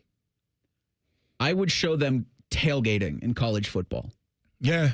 I would show them Lane Avenue on an Ohio State game day. What about like a music festival? We could take them to like a bunch of different genres of music festivals. I would not show them Bonnaroo because we're just dirty humans. That's why you give them maybe the full experience. Did you ever go to Lollapalooza when you lived in Chicago? Didn't, but you take them to Lolla, you go to, like Essence Fest or something, you go to, Buckeye Country Superfest, and you just give them a little smattering of how different crowds of people gather together. I don't know if he meant it with showing us how cool we are, but Jeff Rimmer's middle half just says pizza, and I'm going to assume he means that. Just give them pizza. And I think that's one thing we excel at, especially here. So I think the first thing I would do, and JP, you said coffee, I would give them a drink. First thing I would do, that's what we do. Yeah, we do have our officially endorsed coming up from Baker's End at the end of the program. It's the favorite or the best thing you drank on vacation. So that's what I would do first. I think I would hand them a drink, and then I'm with you, Reese. I would take them to a sporting event, and it could be football, it could be hockey, it could be soccer, basketball, whatever. But I would take a baseball game. I'd take them to a sporting event, and then I think the next thing I would do, And I don't know how much they would love this because I'm guessing the aliens are flying around in some kind of weird UFO, but I'd take them to an amusement park. See, the thing with the drink is I remember my first beer, and I hated it. I remember my first mixed drink, and I hated it. I remember my first sip of wine, and I hated it. It goes like the black coffee thing. I didn't get into coffee because I wanted to be a connoisseur. I got into coffee because it's a cheap way to pump caffeine into my veins. So I don't know for aliens who've never experienced any of that. If you hand them a Busch Light, they're going to be like, this is garbage. Well, here, now try this Miller Light or this garage really beer. They'd be going to like, hand them a Busch Light? Well, whatever's in your fridge, I guess. It's interesting. But what would you, I mean, if there's a beer, what would you hand them? Well, I've got Busch Light Limes and You have Busch Light Limes? Kona Big Waves in the refrigerator. Okay, Kona right Big now. Wave. So that's be something. But I don't know if I'd hand them. Not hate. I don't know if I'd hand them the Busch. All right. We got to do this real quick before we get to Jake Trotter here in 9 minutes. Bishop and Friends present Higher or Lower.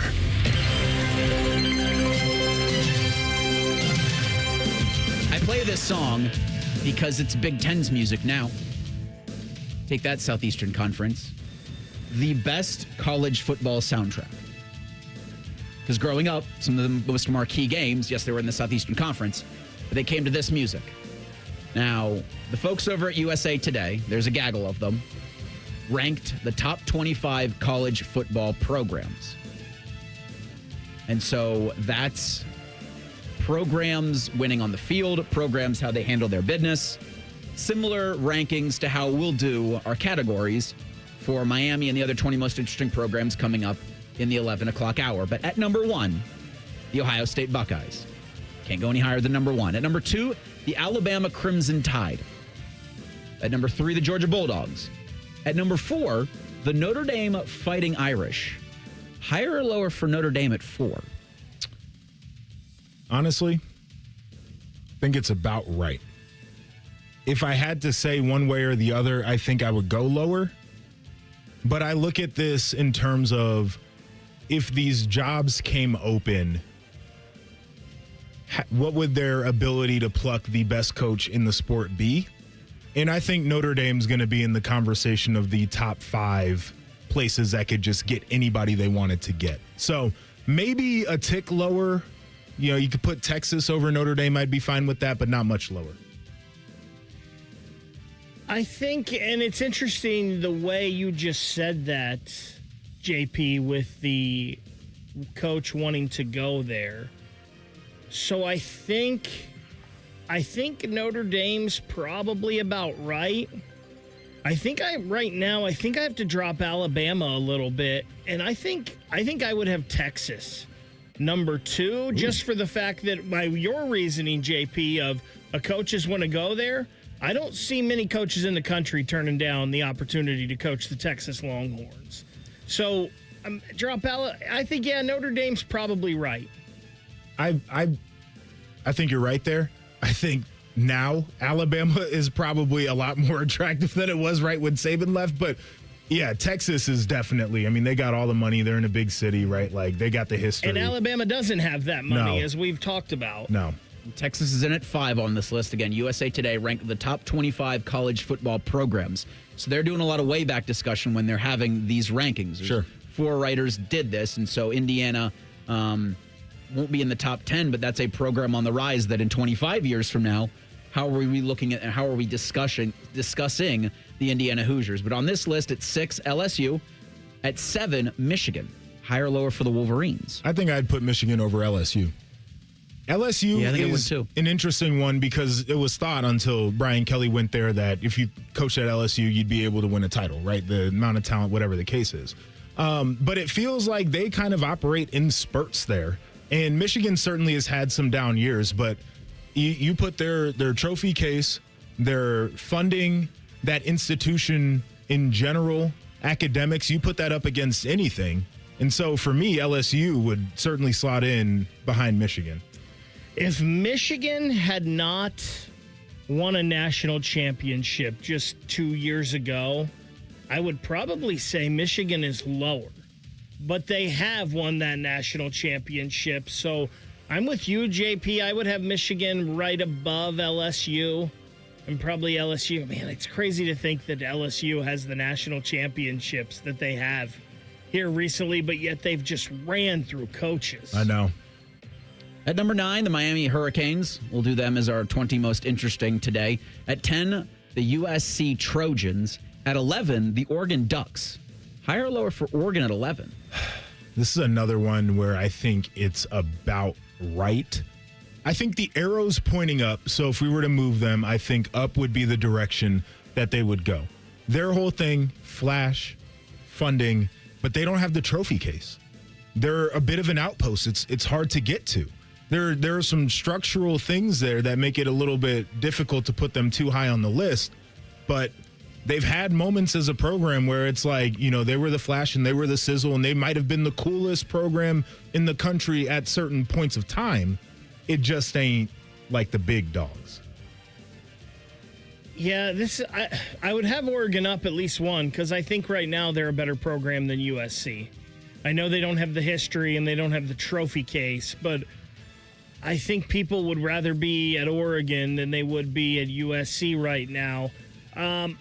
Miami's another one of those ones that if they wouldn't have had this past year, I would probably have them lower, but they did have this last year, so they proved that they can still be relevant.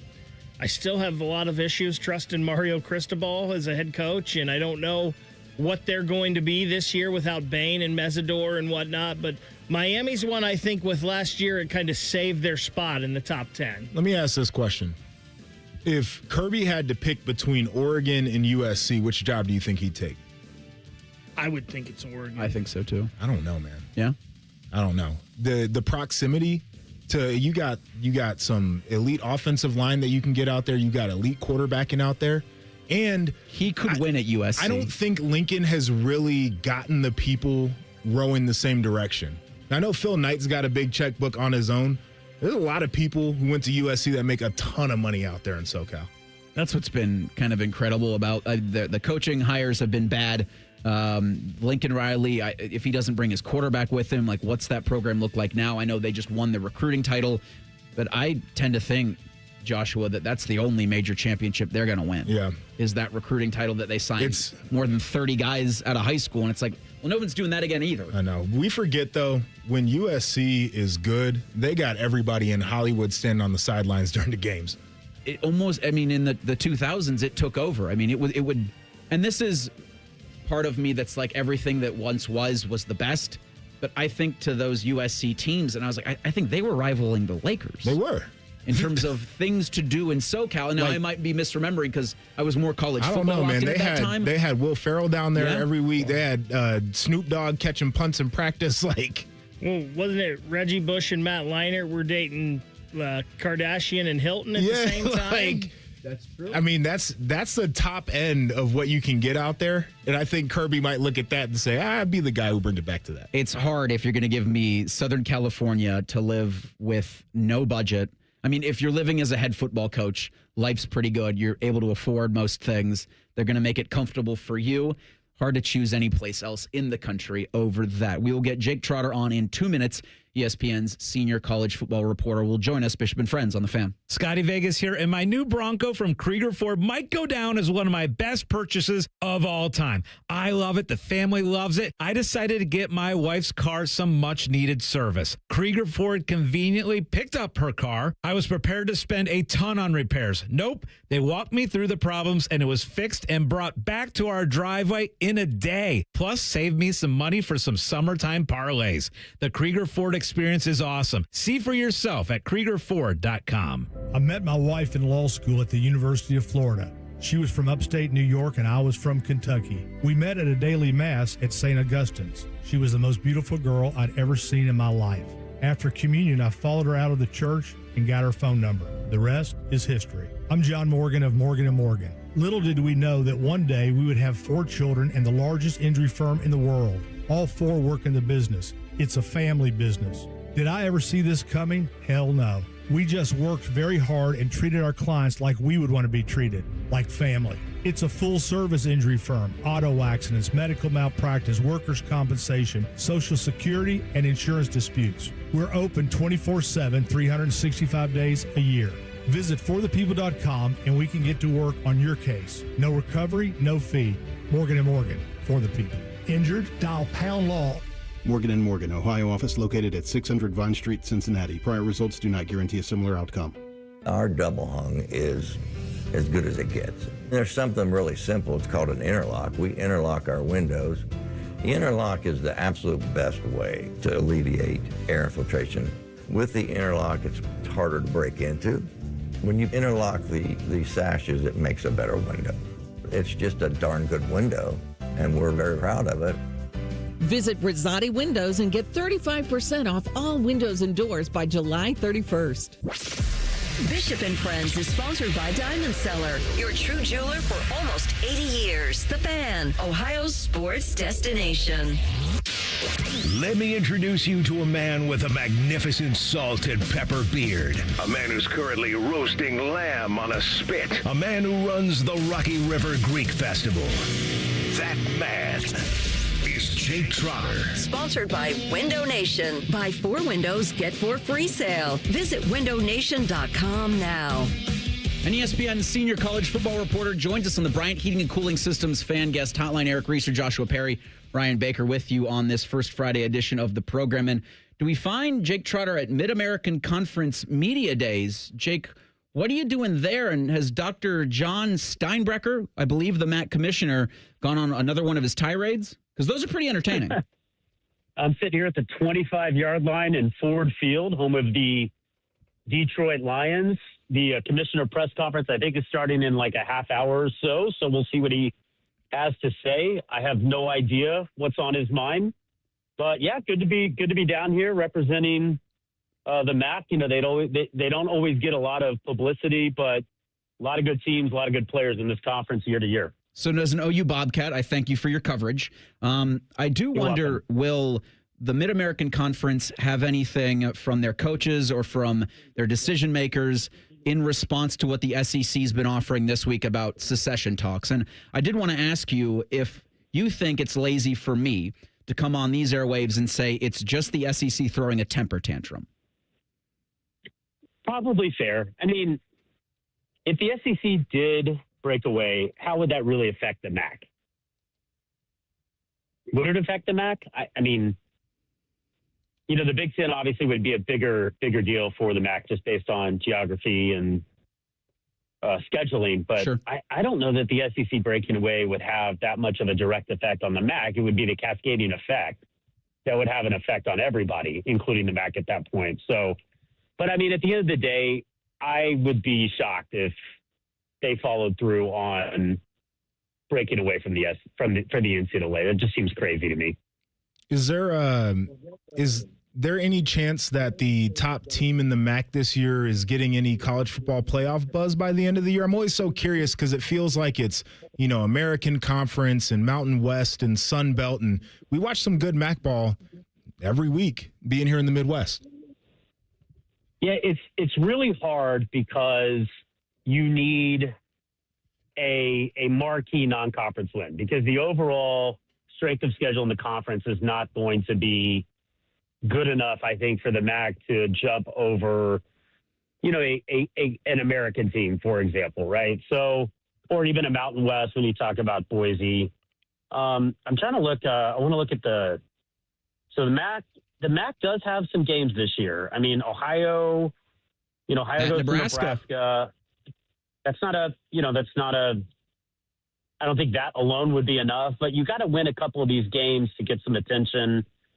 By the way, Nebraska, I think, only plays MAC schools in the non-conference this year. They don't play anybody of, you know. So Eli Drinkwitz is crying right now.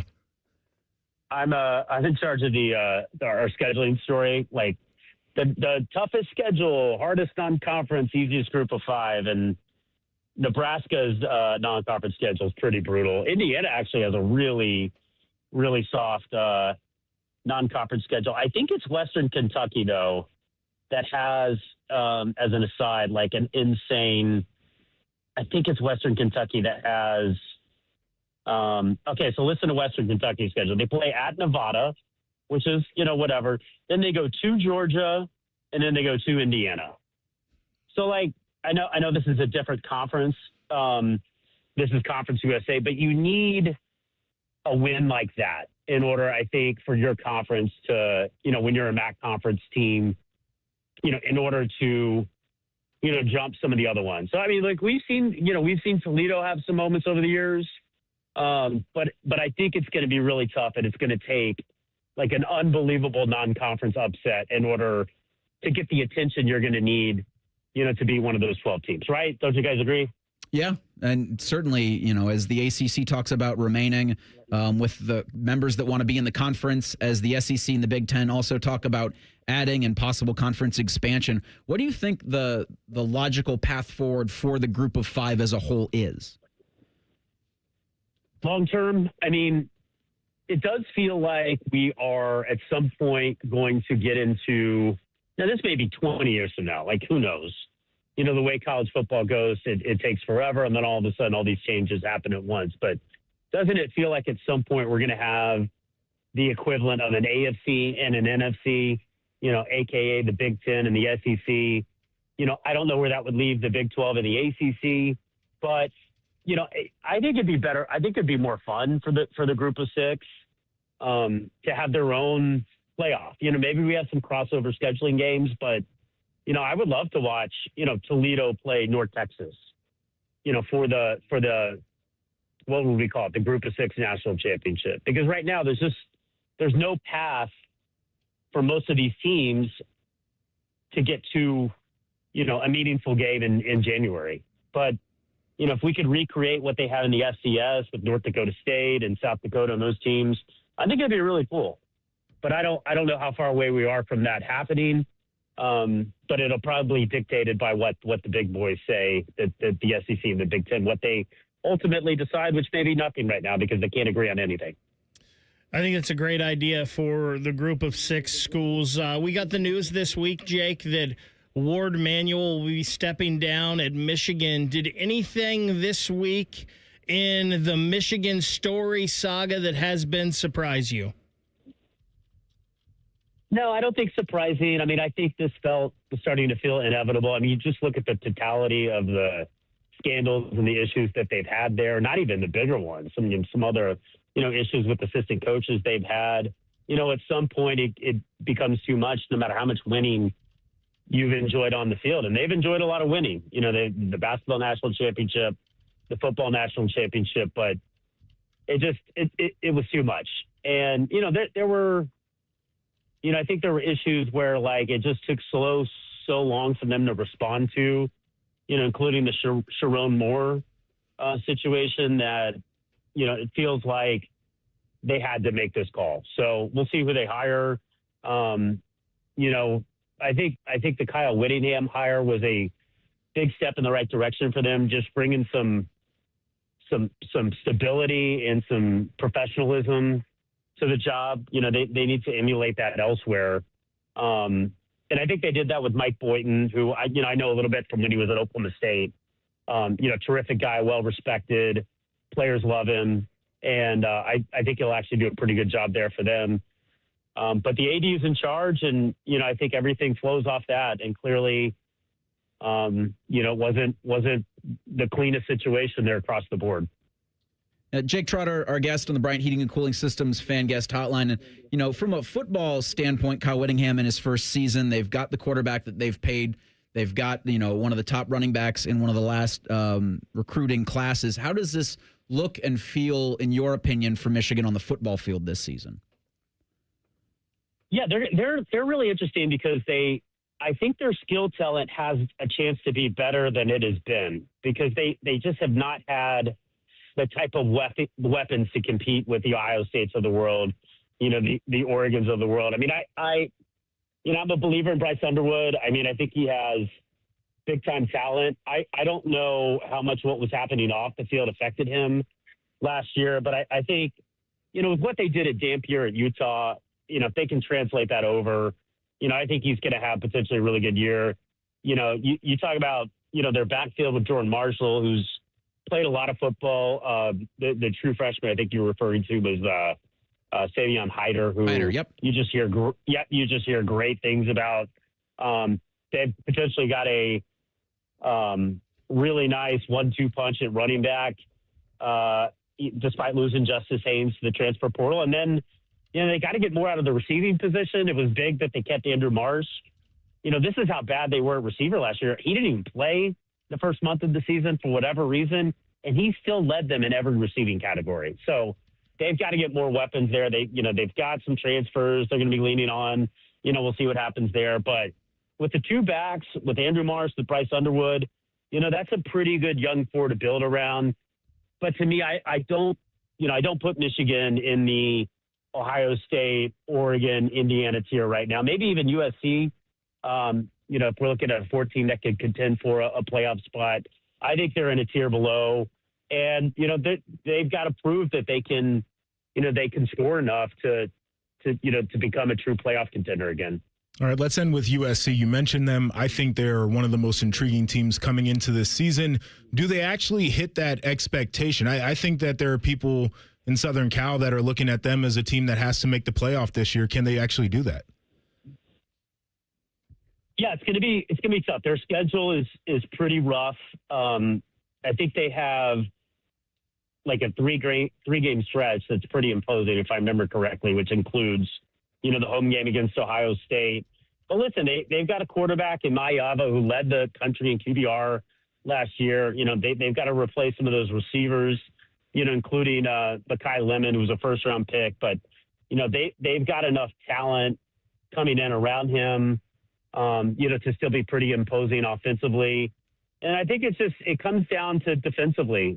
They've got to replace their defensive coordinator.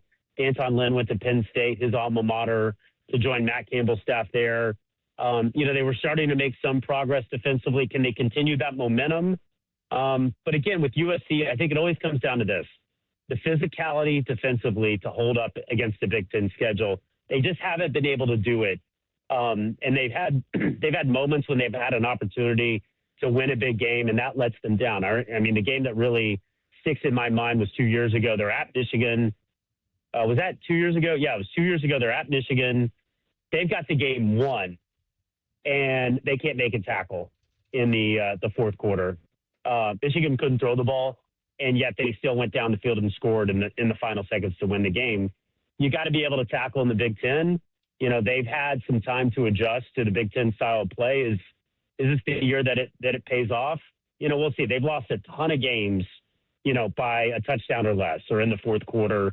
And, we'll see if they have the, resiliency and the conditioning to hang in there and win some of those games. But the talent is there for them to be a playoff team. There's no question about it. And, Lincoln Riley, he takes some hits for, the way his defense is played, but that guy knows how to coach offensive football. And I think they're a really interesting team. And if they can survive the heart of their schedule in the middle of the year, then I think they have a chance to finally get over the hump and be a playoff team. I mean, to me right now, I think they're the fourth team that I would pick in the Big Ten after the Big Three. Yeah, I mean, in a conference where Indiana can be your champion, I guess anything can happen, especially this upcoming season. Jake, enjoy the action today in Detroit. We'll talk to you next week. All right, see you guys. Take care. And he joins us courtesy of the Bryant Heating and Cooling Systems fan guest hotline. Nick Saban continues to make life difficult for SEC coaches. That's next. It's Bishop and Friends on The Fan.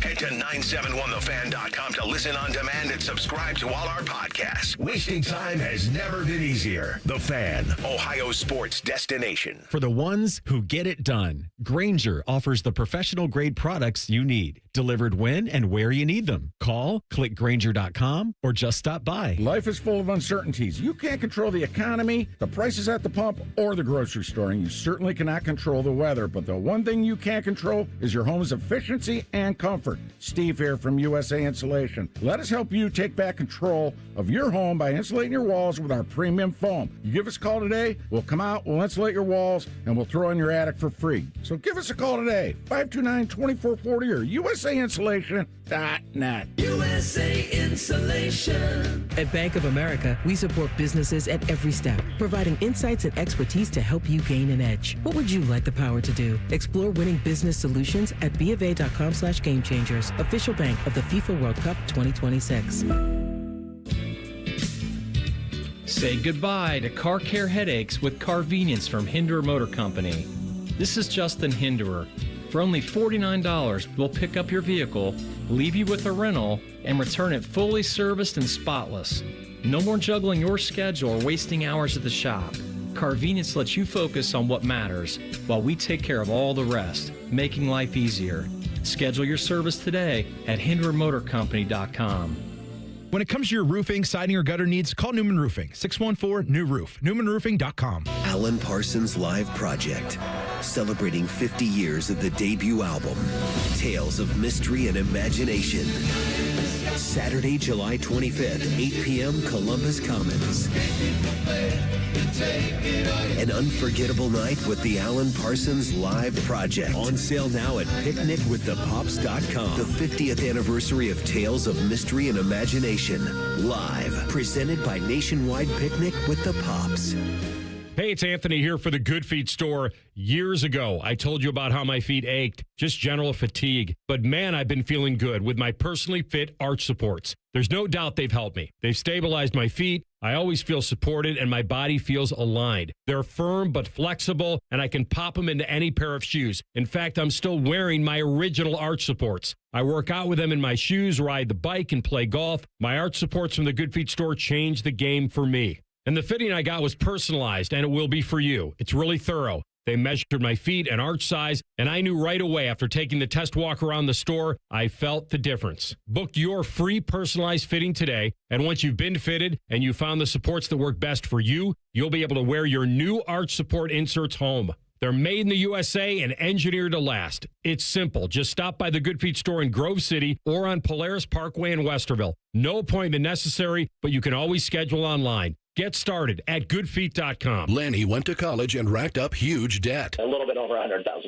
For a degree he couldn't use? Now what? I had a friend that went to my computer career. They even helped him get hired immediately after graduation. One of the things I love about IT is that you can work from anywhere you want. You could become an IT pro in just months, including cybersecurity and the basics of AI with zero experience at mycomputercareer.edu. My Computer Career, an elite CompTIA certification partner. It worked for me, and I know it can work for you. This is one student's experience. Individual results vary. Summer is here, and there's no better time to upgrade your ride than at Germain Toyota of Columbus. Whether you're towing the boat, heading to the lake, or planning the ultimate family road trip, now's the time to save. Get $299 APR financing for up to 72 months on the 2026 Toyota Tundra, or lease the 2026 Camry LE for just $319 a month for 36 months and $399 due-it signing and 10,000 miles per year. Make this your summer adventure with the team at Germain Toyota of Columbus, conveniently located at the corner of I-70 and Bryce Road, or shop anytime at germaintoyota.net. Germain Toyota of Columbus, where summer savings are in full swing. Your favorite fan shows are available as a podcast. What a concept. And don't miss exclusive podcast content like Austin and Byrne. Listen on your schedule from anywhere in the world. Available wherever you get your podcasts. All your favorite fan shows are available when you want them. Head to 971thefan.com and hit that subscribe button. The Fan, Ohio sports destination. Pull up a stool and ask the bartender for something neat, because Uncle Bo is on the radio. This is Bishop and Friends. All right, so it's Alabama's chance to speak today. Kalen DeBoer and company at SEC Media Days down in Tampa. And an ESPN employee is making life really, really tough for Kalen and for most of the I would actually say all of the SEC. Thing or not a thing? Sponsored by Billiards Plus. Find your next grill and everything you need for the master griller. Billiards Plus on Dublin Center Drive in Dublin. ESPN's Nick Saban at SEC Football Kickoff Media Days said this, quote, "I actually think we should play 12 games against the Power 5. That's it, because it's a business and people want to see those games," end quote. Oh, also former Alabama head coach Nick Saban. Thing or not a thing? It's a huge thing. It's a huge thing because this is not something he would have said as a coach. And it's a huge thing because he's throwing all of his coaching brethren under the bus with this idea. Now, I don't know if it's ever going to get to that world because there'll be so many people who are like, we literally can't do this, including Group of Five who are like, we need these bye games. Yep. So, but Nick, what are you doing? Like, I'm sure Kirby's blowing his phone up right now, and Kalen DeBoer is probably looking at him like, dog, my life is hard enough as it is, and then you're over here recommending that we just play more difficult games. That is an insane thing to do, but he's full media now, and I love it. this is a thing on multiple levels. I love what you said, JP, about the group of 6 teams needing these games to help not only prop up their programs, but their universities. Like, this money is huge for them. And I know we always look at all of this through the prism of the biggest schools and making the most money and what affects the outcome in our national champions. But there's a trickle-down effect in a lot of this. There's a hurting a lot of universities, not just their sports programs, but their academic programs, their university as a whole. So, yeah, this isn't feasible. We talk about players' health. That's not feasible, right, for these guys to play 12 games against competition that is equal or better and then have them go play in the playoffs as well. Like, that's a lot on these kids. And I understand, like, a 18, 19-year-old kid is different nowadays than it was 20, 30 years ago with all of the nutrition and weightlifting and science and that, how much it's come. But yeah, and you're right. Saban would have never wanted to do this. He never scheduled. He could have done this. He could have scheduled this, but he never did.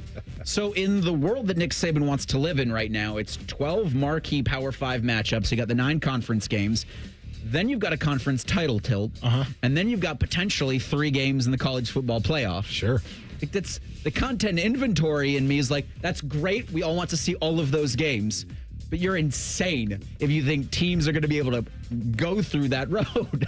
I mean, somebody's going to come out, right? Somebody has to win. Someone's got to win. Now, might not be pretty, but somebody has to do it. So we'll see. I mean, the NFL, no, because you can't compare it to the NFL. The NFL, there's the New York Jets and the Cleveland Browns. Nothing but a series of various Iowa games in different fonts. That is what the NFL is on a week-to-week basis. That's the promo. So, this from the Hollywood sphere. The first full-length trailer for Avengers Doomsday came out yesterday. Film's going to release worldwide Friday, December 18th. It earned $16.5 million in limited domestic pre-sales. That's considered impressive with only 1,000 theaters and no IMAX yet. Pre-sales this is from Variety. Pre-sales for Avengers Doomsday were 2 times higher than Deadpool and Wolverine, which had all formats and all screens available. Thing or not a thing? Well, this is not a thing because I do not care. I haven't seen any of these movies. I watch reruns of movies from the 90s and the early 2000s. So, congratulations. Happy for your success. It's funny because this is not a thing for me for the exact same reason. Like, these kind of movies I've never really been into. I've seen a couple of the Batman movies and they were fine. I saw an Iron Man movie, but this is not must see. I have to go out and watch this. So it's not a thing for me either, JP, for the same reason. When I saw this yesterday, I wanted to pose it to you guys because I'd had conversations with Dylan Tyre and Nate Puderball on the Saturday Spectacular, and then last week talked with Matty Ice about getting pre-sale tickets for the Odyssey. And I think the numbers for Avengers early are beating what the Odyssey did in pre-sales. And I didn't think that was a thing. So I just learned about this last week. Interesting. Where we're talking about pre-sales because, and this is me being my parents, I'm just going to watch it when it comes out. There you go. I've got the streamers. I can't do I don't know the last time I saw a Marvel film in theaters. It might have been Guardians of the Galaxy. Yeah. This Odyssey thing is a little bit insane. I'm learning a lot about movie screens. Yeah. That I didn't know. Had no idea existed. There were so many variations and sizes of movie screens. I had learned a little bit more last week because Christopher Nolan wanted to do a 3+ hour Odyssey. But because IMAX cameras can't do more than 3 hours, he had to shave it to 2 hours and 52 minutes. You know what the deal with that is, still right? too long for me. So a lot of the guys who worked on those cameras and developed technology or whatever, they're either gone, retired, or they're gone. And the supply chain to get the parts needed if you need to repair these things, like, it's almost non-existent. And so they're basically like, we need the least amount of stress on these machines in our operation as possible, which is crazy. I know for movie enthusiasts, Gateway on Ohio State's campus has a 70 millimeter version they're showing. And then the 70 millimeter IMAX, which I'm told is for cinephiles out there, is the thing, is over in Indianapolis. And I saw a video of them taking the reel of film out of the truck with one of those pallet jacks and then having to just send it through so many different film spools to get it to project is wild. But yeah, I guess, look, we're just trying to teach you guys. Why would you produce a movie like that? Because you can. I know, but come on, man. I mean, I'll give Christopher Nolan credit because it's not a CGI slop fest. I'll do that, right? Maybe you're going to get a lot of CGI for Avengers. I know the Avatar movies is like all CGI. Here's what we can do with computers. Like, good on you, Christopher Nolan. The 20 most interesting programs today centers on the Miami Hurricanes. Some are saying the U is back. We'll discuss that next. Bishop and Friends on The Fan.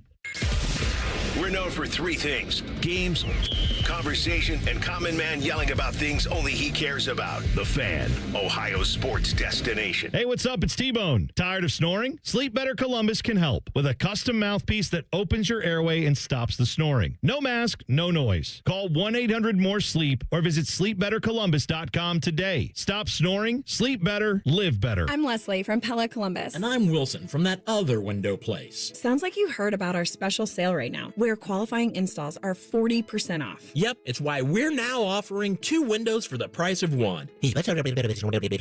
Wait, what was that? That was the disclaimer. I can make up all kinds of things as long as there's a disclaimer at the end. I'm not sure that's right, Wilson. Sure it is. Listen, I can bench press 100 pounds. No, I can't. That's a lie.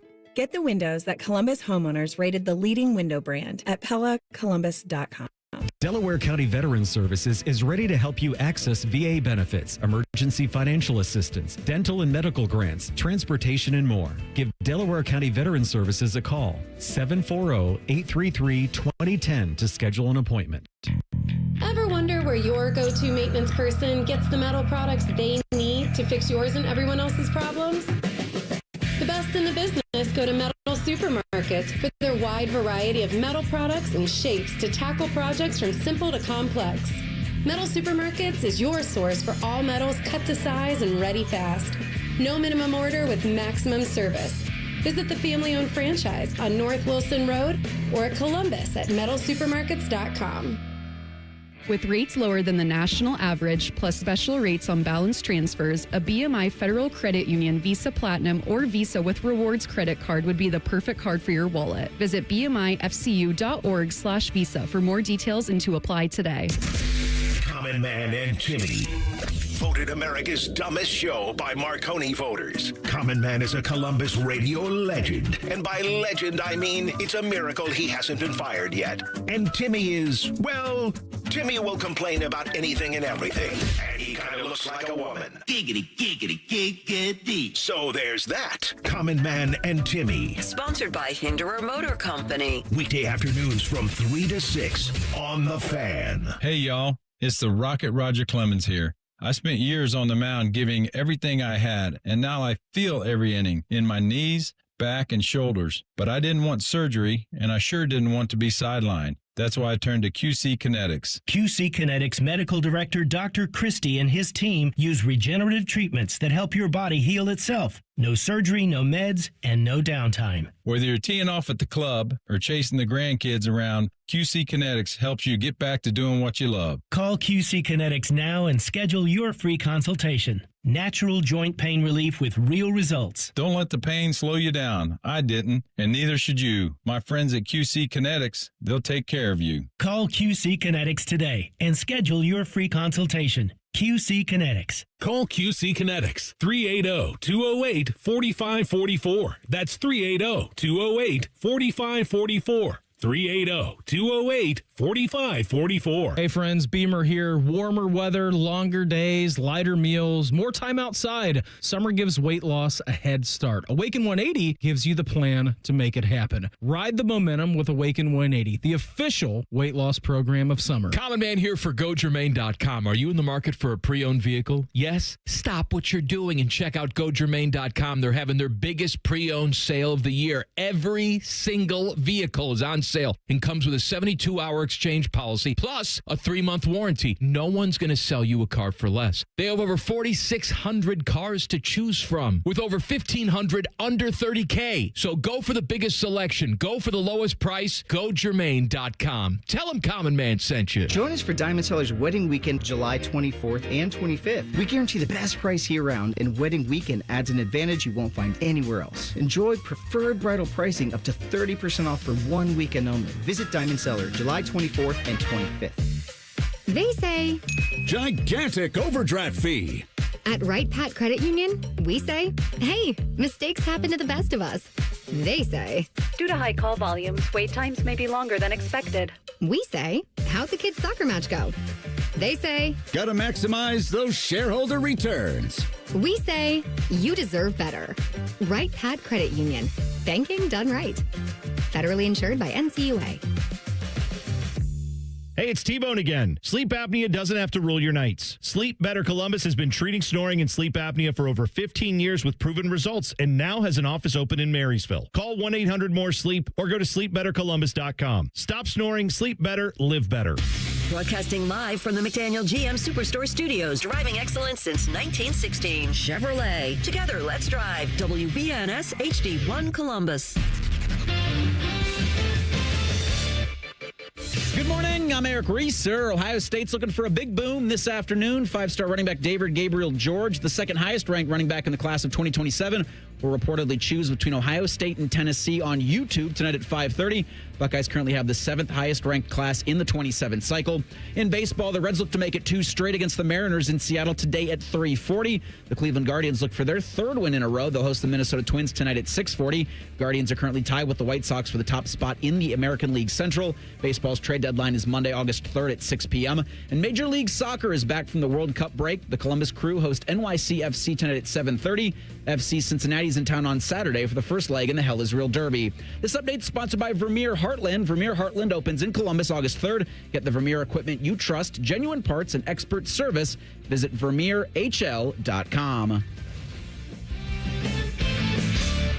Keep your friends close and your producers closer. You're listening to Bishop and Friends. Yes, you are. Eric Reeser, Joshua Perry, Ryan Baker with you on this first Friday edition of the program. Baker's got his vacation officially endorsed coming at the end of the program today. Our 20 most interesting programs heads to Coral Gables with the question that's been asked since the dawn of time, Joshua. Is the U back? We'll expand conferences, we'll expand the playoffs, but we'll never, ever expand our interests. Bishop and Friends present the 20 most interesting programs. Some are saying yes. The Hurricanes last season made it to the national championship game. Who are the some? I would be one of the some.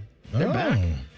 Like back. The U is back. That's an interesting take out of you. I think if you are able to make a national championship game and bounce back with one of the best players in the country, or a couple of the best offensive players in the country, you're able to get a quarterback out of the transfer portal.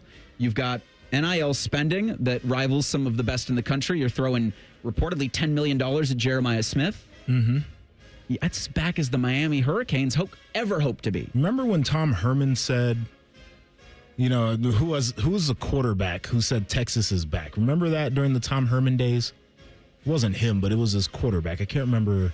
It was Sam Ehlinger, maybe? Who said that after they won a bowl game? That was Texas, and we're back. Yeah, that's what I'm saying. Yeah. Texas. Right? So, were they back, though? Like, I feel like back needs to be a couple more years of a similar result to last year. I'm not there yet. Okay, that's fair. If you want to be a Miami hater, I fully understand I'm not hating. that. I'm just trying to be... In all seriousness, I think you can't be back until you win a national championship. Down the middle. If you're looking to be back like the Miami program wants to be, like Sam Ehlinger was hoping it would lead Texas, you got to win a title. And they got, outside of Stetson Bennett, some of the best quarterback play for the one of the unlikeliest quarterbacks in college football playoff history last season than Carson Beck. Like, he played out of his mind in games. And for Carson Beck, from what we consider to be him, the guy that was supposed to be before he left Georgia, And no protected the doubt football. first-round NFL draft pick. Used his legs a little bit. Was efficient running that offense. I'll give that to you. I liked him. I think that's an interesting statement because it's just how quick we dismiss players, because Carson Beck, as you mentioned, was a guy who was supposed to be the first number one pick in the draft at one time. Highly recruited out of Georgia, won a lot of games for Georgia. And then he goes to Miami. It didn't work out a little bit for him. We just dismiss guys so quick. To me, that Carson Beck run wasn't that surprising because he had proven that he could be a good college quarterback before. Mm-hmm. Maybe the surprising thing was what he did with his legs. Maybe that's what we didn't see coming. But that last the overall Carson body Beck of work year from that at playoff Georgia, run. though, that last year was miserable. He could not throw it to his team. Unfortunately for him, this is not his fault. When he did, they couldn't catch the ball. Yeah. So I get how people were super out on the Carson Beck experience, but he fixed the turnover issues. He was efficient. I don't know if he did anything that was, super noteworthy, except for really good quarterbacking, which is always noteworthy. Right. He did enough to keep them.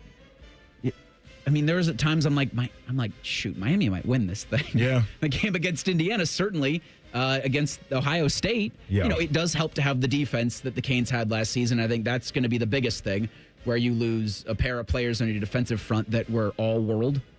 I mean, Ruben Bain, Hakeem Mesidor, at one point in the game against Ohio State, were lined up on the same side of the ball, and I'm like, you've got to call a timeout.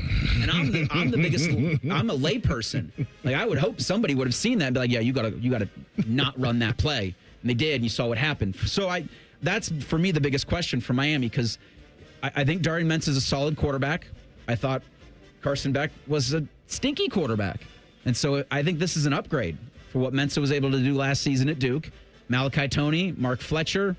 This is an offense that, and look, winning the ACC is not the toughest row to hoe. But they've never done nothing it since they've gotten into the conference. So that's the expectation for me. And Mario Cristobal in his 5th season in Coral Gables, 97 and 79.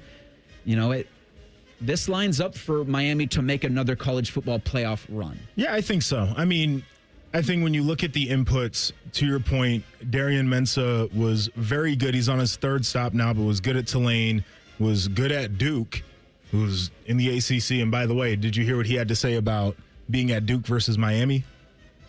He said at ACC Media Days that he felt like there was a little bit of angst in the locker room because of how much money he was making while he was at Duke.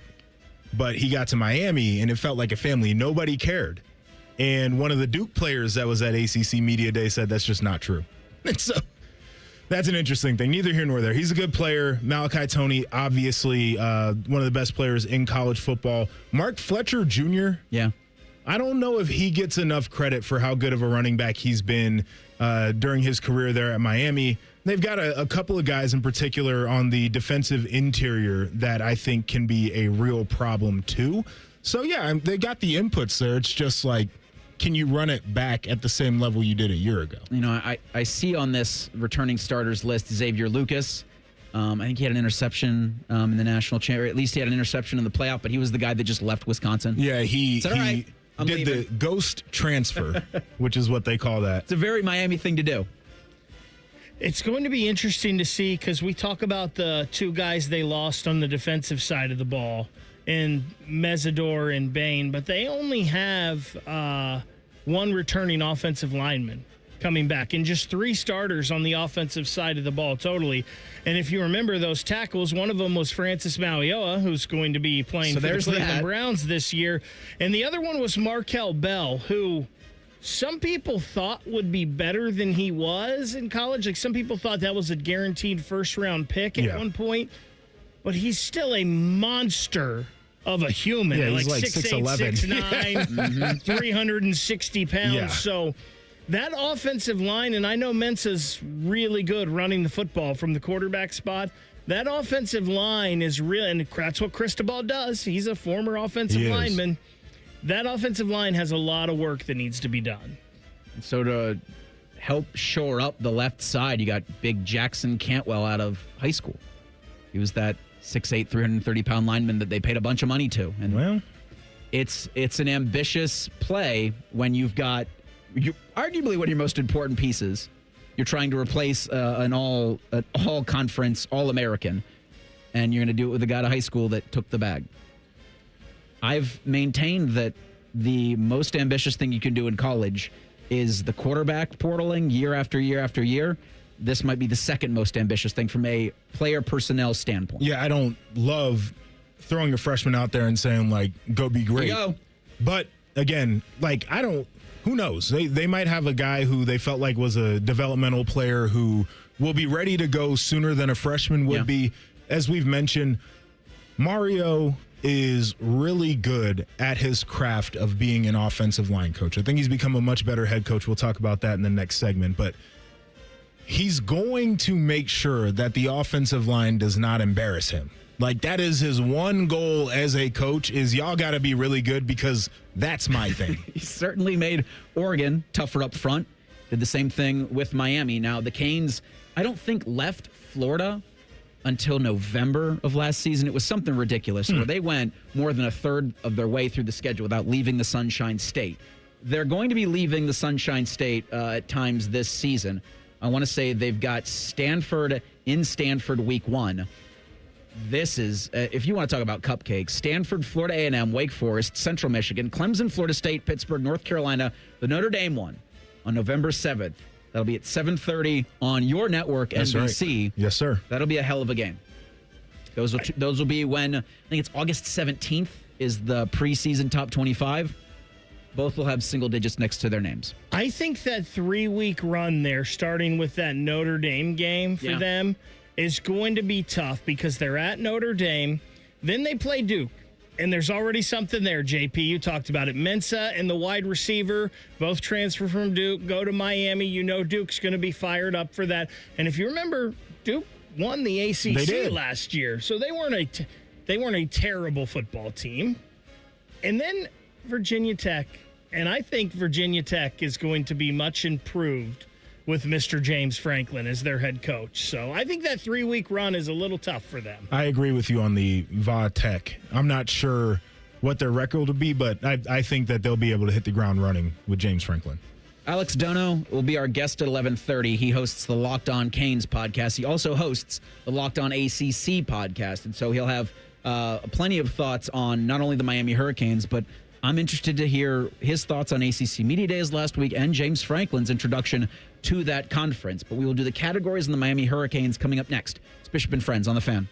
We're the girthiest radio station in the history of radio. Uncomfortably girthy. This promo is uncomfortable. The Fan, Ohio's girth destination. Men, erectile dysfunction can affect much more than just your sex life. It can create stress in relationships, leading to feelings of anxiety or embarrassment, and impact your overall confidence and well-being. This is Jeff for Tri-State Men's Health. And we specialize in treating men's sexual health issues to help men find solutions that fit their individual needs. ED is a frustrating condition, and many men suffer for years without seeking treatment. But the good news is that if you're like most men, we have the answer. Our licensed medical providers will evaluate your specific medical situation and recommend a plan designed for you. And these advanced medical therapies work, with treatments having success rates of well over 90%, which means you and the one you love can have great sex again without the fear and worry of ED. You can even last up to an hour or more, and you may just find you're performing like you haven't in years. So call us. Your initial visit is just $99 and includes blood work, a medical consult, and if medically advised, a test dose. And if that test dose doesn't work in the office, your visit is free. Call 800-900-9654 or go to tristatemenshealth.com. Iconic summer moments deserve an iconic drink. Reach for Mountain Dew, an American original. From its beginnings in the foothills of Tennessee to your biggest summer yet. The refreshing citrus kick of Mountain Dew is the perfect companion to your American summer adventures. Enjoy the refreshing citrus kick of Mountain Dew. Tasting great since '48. Look for Mountain Dew in stores near you at mountaindew.com. That's mountaindew.com. Thousands of students every year choose Columbus State Community College, earning degrees that open doors to in-demand jobs, stable careers, and real earning power. Columbus State is making Central Ohio stronger. Apply today at cscc.edu. McDonald's is putting value back on the menu. Whether you're craving a Big Mac, McNuggets, or sausage, egg, and cheese McGriddles, make it a meal and save. Your favorite is now your wallet's favorite, too. Extra value meals are back. For a limited time, get an $8 Big Mac Extra Value Meal, complete with a medium Coke and medium fries. Promotion pricing may be lower than meal pricing. Price and participation may vary. Hey, John, why so glum? I just got let go. The company's downsizing. This is the third time in the last 2 years.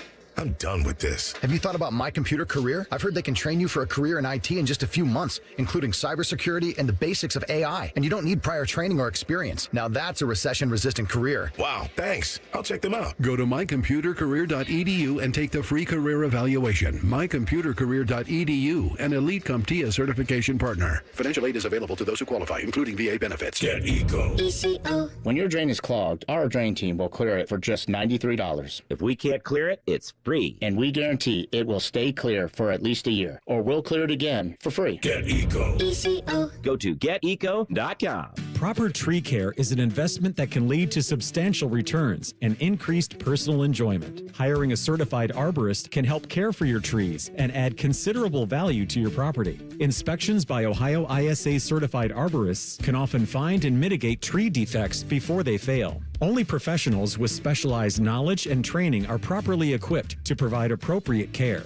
To find an arborist, visit trees4ohio.org. That's trees4ohio.org. At Perkins Local Schools, we wanted to improve our literacy outcomes for our students. The union worked collaboratively with our administration to come up with a solution-driven process to help our students become better readers. We have been able to provide more resources for our teachers and empower our educators to use the best teaching practices to get the best outcomes for our students.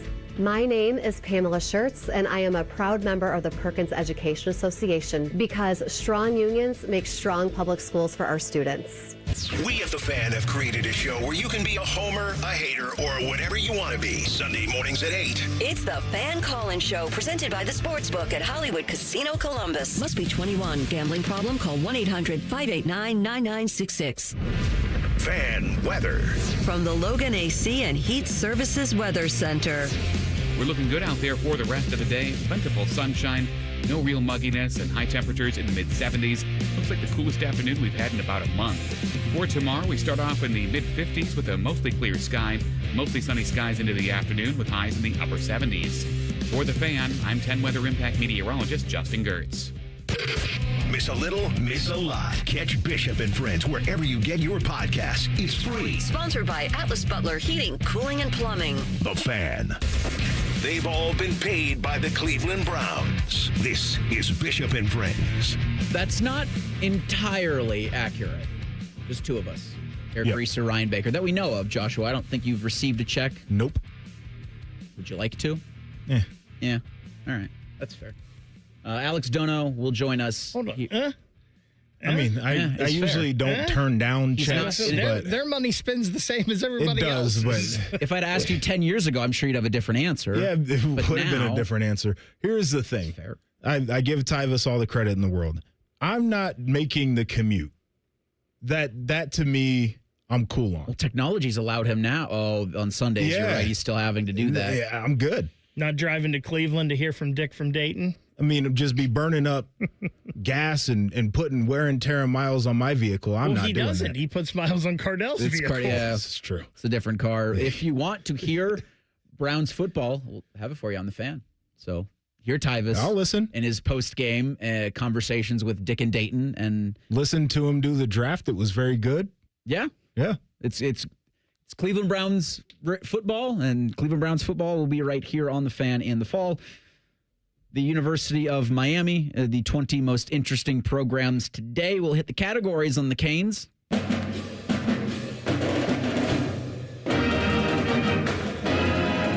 Hail to the spirit of Miami U. The fight song. I feel about this fight song the way you felt about Notre Dame's. I could go without this one. It's fine. Doesn't really do it for me. I can tell you this, hearing it this morning again, I had a little PTSD from the college football playoff. You heard a lot then. Didn't like it. Didn't like it much then. Didn't like it a lot this morning. If I haven't said it in the last 5 minutes, Alex Donno of Locked On Canes will join us in 10 minutes. to cover Miami football and expectations for Mario Cristobal as he enters year 5 in Coral Gables. For this Miami Hurricane squad, the CFB 2026 adaptability grade, Joshua. It's an A. It's Miami. People want to be down there. They're around a lot of guys that can give them to stay home. They've been spending money. They've spent money for as long as anybody in collegiate athletics has spent money. So they've got that part figured out. The only thing that's tough is the stadium situation. That's hard. But they will travel to the stadium. Students will when the team is good. So I think I'd give them an A. Yeah, it's hard to not give a team that played in the college football national championship game last year an A and say they're not sticking up with the time, keeping up with the times and all of that. So definitely an A here. Yeah, it's an A. And the stadium thing, I think to your point, as long as they win, they're not going to have a serious problem with it. But if they get into a slump, that thing's going to be empty. And it again, 45 minutes from campus isn't where you want to put things. But for a place like Miami, it's kind of where it's all we got. Uniform brand grade for the Miami Hurricanes, Joshua. The brand is definitely an A+. I think it's a cool place for people to want to go. The U kids have been throwing that up forever. All of the kids who grow up in Miami playing football, that's the thing that they want to do. People know it nationally. So A+ there. Uniforms have gotten better, but there was a point where I was giving those uniforms an F. I didn't like some of the combinations that they had. I didn't like the design of the uniform. Now they've kind of leaned into more of the old school look, the stripe on the sleeve that they've brought back, the old school looking numeral. I think that I would give them a B+ to an A there. So as a combination, I'm rocking with an A. So the brand is an A+. I mean, their brand is just the U, and that's pretty darn cool. It may not be cool if you're a rival of them or if they've beaten you, but the branding is an A+. I think the helmet is an A. I think the rest of the uniform, I'd probably give it a B.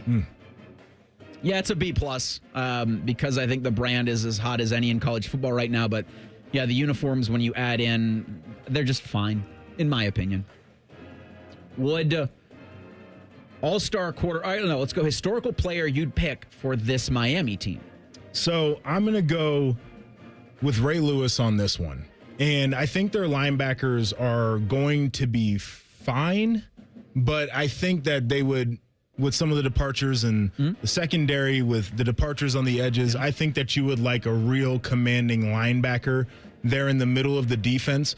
Maybe, and no shade here, but maybe not a player who's been in college for 8 years. I think I'm going with Ray Lewis. So when I first started this, I thought pass rusher, because they obviously just lost 2 great ones. And then I was looking into their history. They actually don't have a ton of really great pass rushers outside of the 2 that they just had in Bain and Mesidor. So then I was just thinking defensive player, and I thought Ray Lewis. But the more I looked into this, give me Bryant McKinney. Give me the guy that won the Outland Trophy. Give me the guy that didn't allow a sack in his career at the U. Give me the guy that's going to replace Malioa or Markel Bell, whoever. So give me the big offensive tackle. It's probably the best place to go in terms of up front, and you want to have a big physical offensive line. I'm going to pick Sean Taylor, though. Yeah. And I'm going to give him the visor. Yeah. I'm going to say that's one of the cooler looks, and he's one of the best college football players of all time. He couldn't play in this era. Well, he'd certainly be missing some games and some halves of games. Yeah. But if he's back there, you're taking note. I mean, I just thought so much of him. And me too. I'll reference this when I talk about the sliding door moment when Maurice Clarett strips him. Like that moment is one of the all-time college football moments for me because of how much respect I had for Sean Taylor, and obviously he's got a statue and one of the greatest football players of at least the last 50 years. So I think he'd be pretty great as long as he just kept his head up. Yeah. Would they get an official visit from Vince Howard? Sure.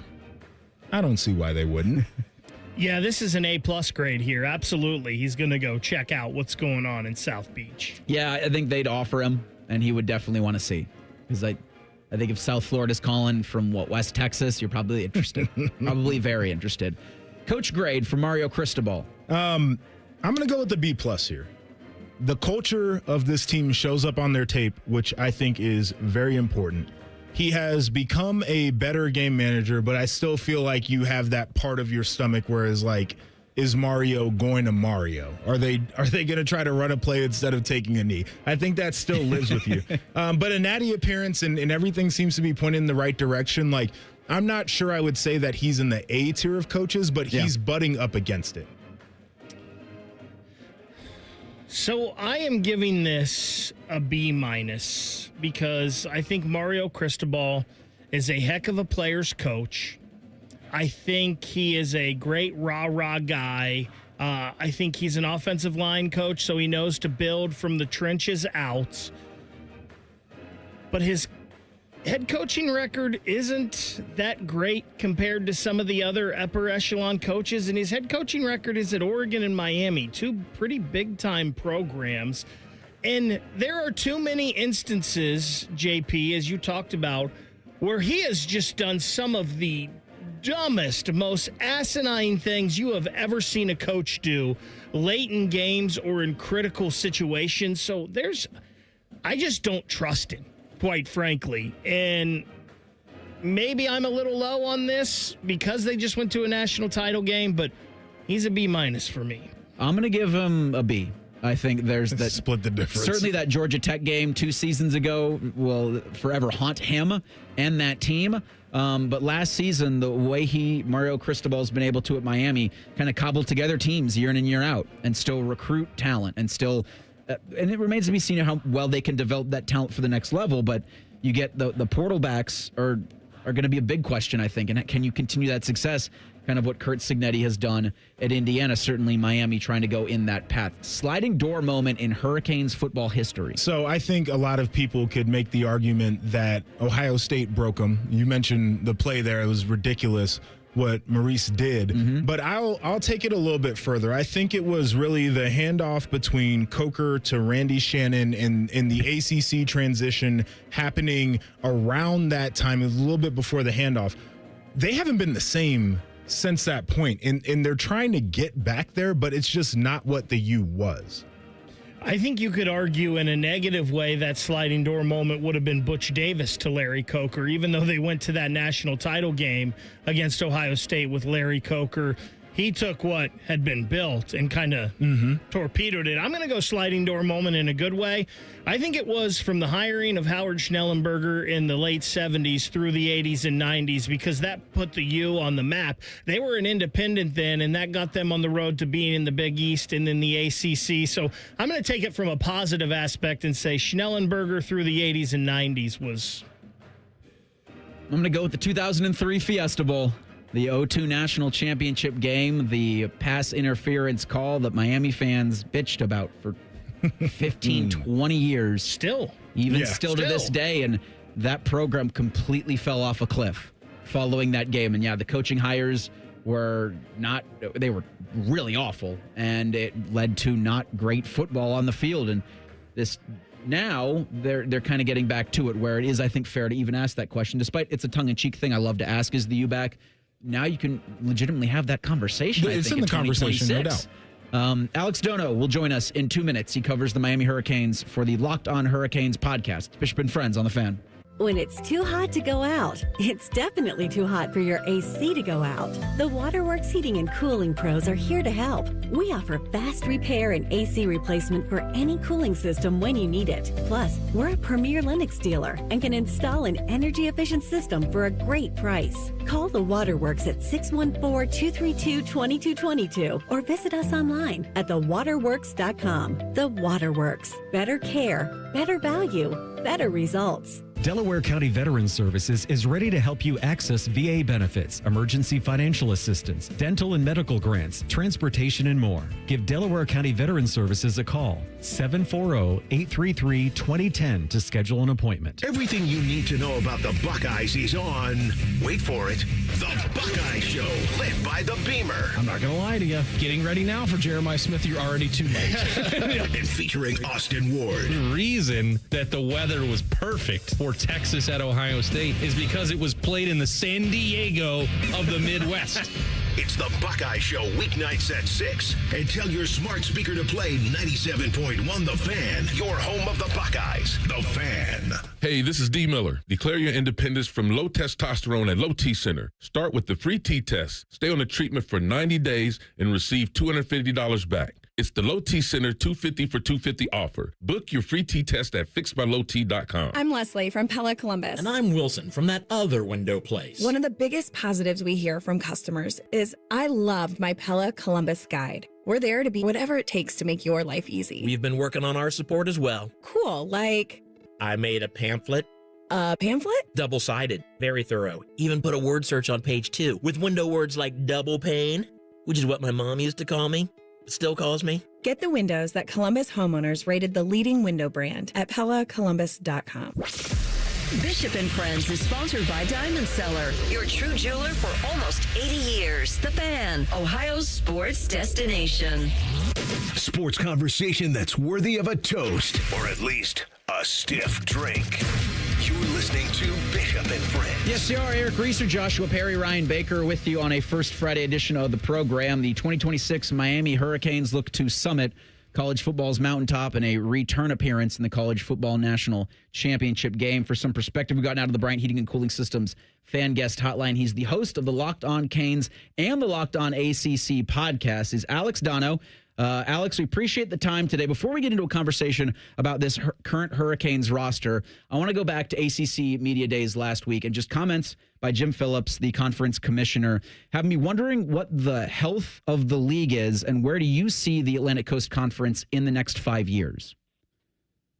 Oh, well, in the next 5 years, that's tough. The commissioner would never admit this because he has to portray strength, right? That's a big job when you're a conference commissioner. But I honestly, I wonder if in 5 years, if the ACC exists in its current form or if it even exists at all. And I say that because, there's a lot of, I think, renewed pressure on conference realignment with, this legislation that's still, not really imminent to be passed.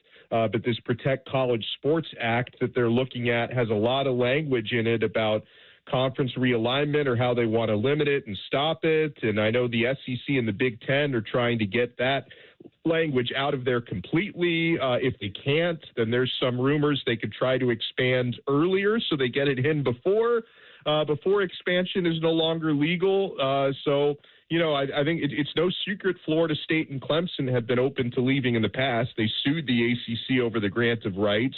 There's been a lot of smoke about Miami being open to leaving for the right opportunity, North Carolina, possibly Duke because of their strength of basketball. So, I think right now the ACC is in a spot of just at this very moment a decent amount of harmony. Miami certainly benefited from the ACC going to an uneven revenue distribution. No other conference does that, where if you make a playoff run, you get to keep all of your extra playoff revenue. You get to keep some extra TV revenue that you make. So I think most members of the ACC are relatively happy at this moment. But within the next few years, if the SEC and Big Ten start looking to shake things up, then I think we could see a lot of chaos reemerge. Alex, looking at the ACC on the field this year, who do you think will be the biggest challengers to Miami? I think I look at SMU first and foremost. And, obviously SMU won a head-to-head against Miami and Dallas last year.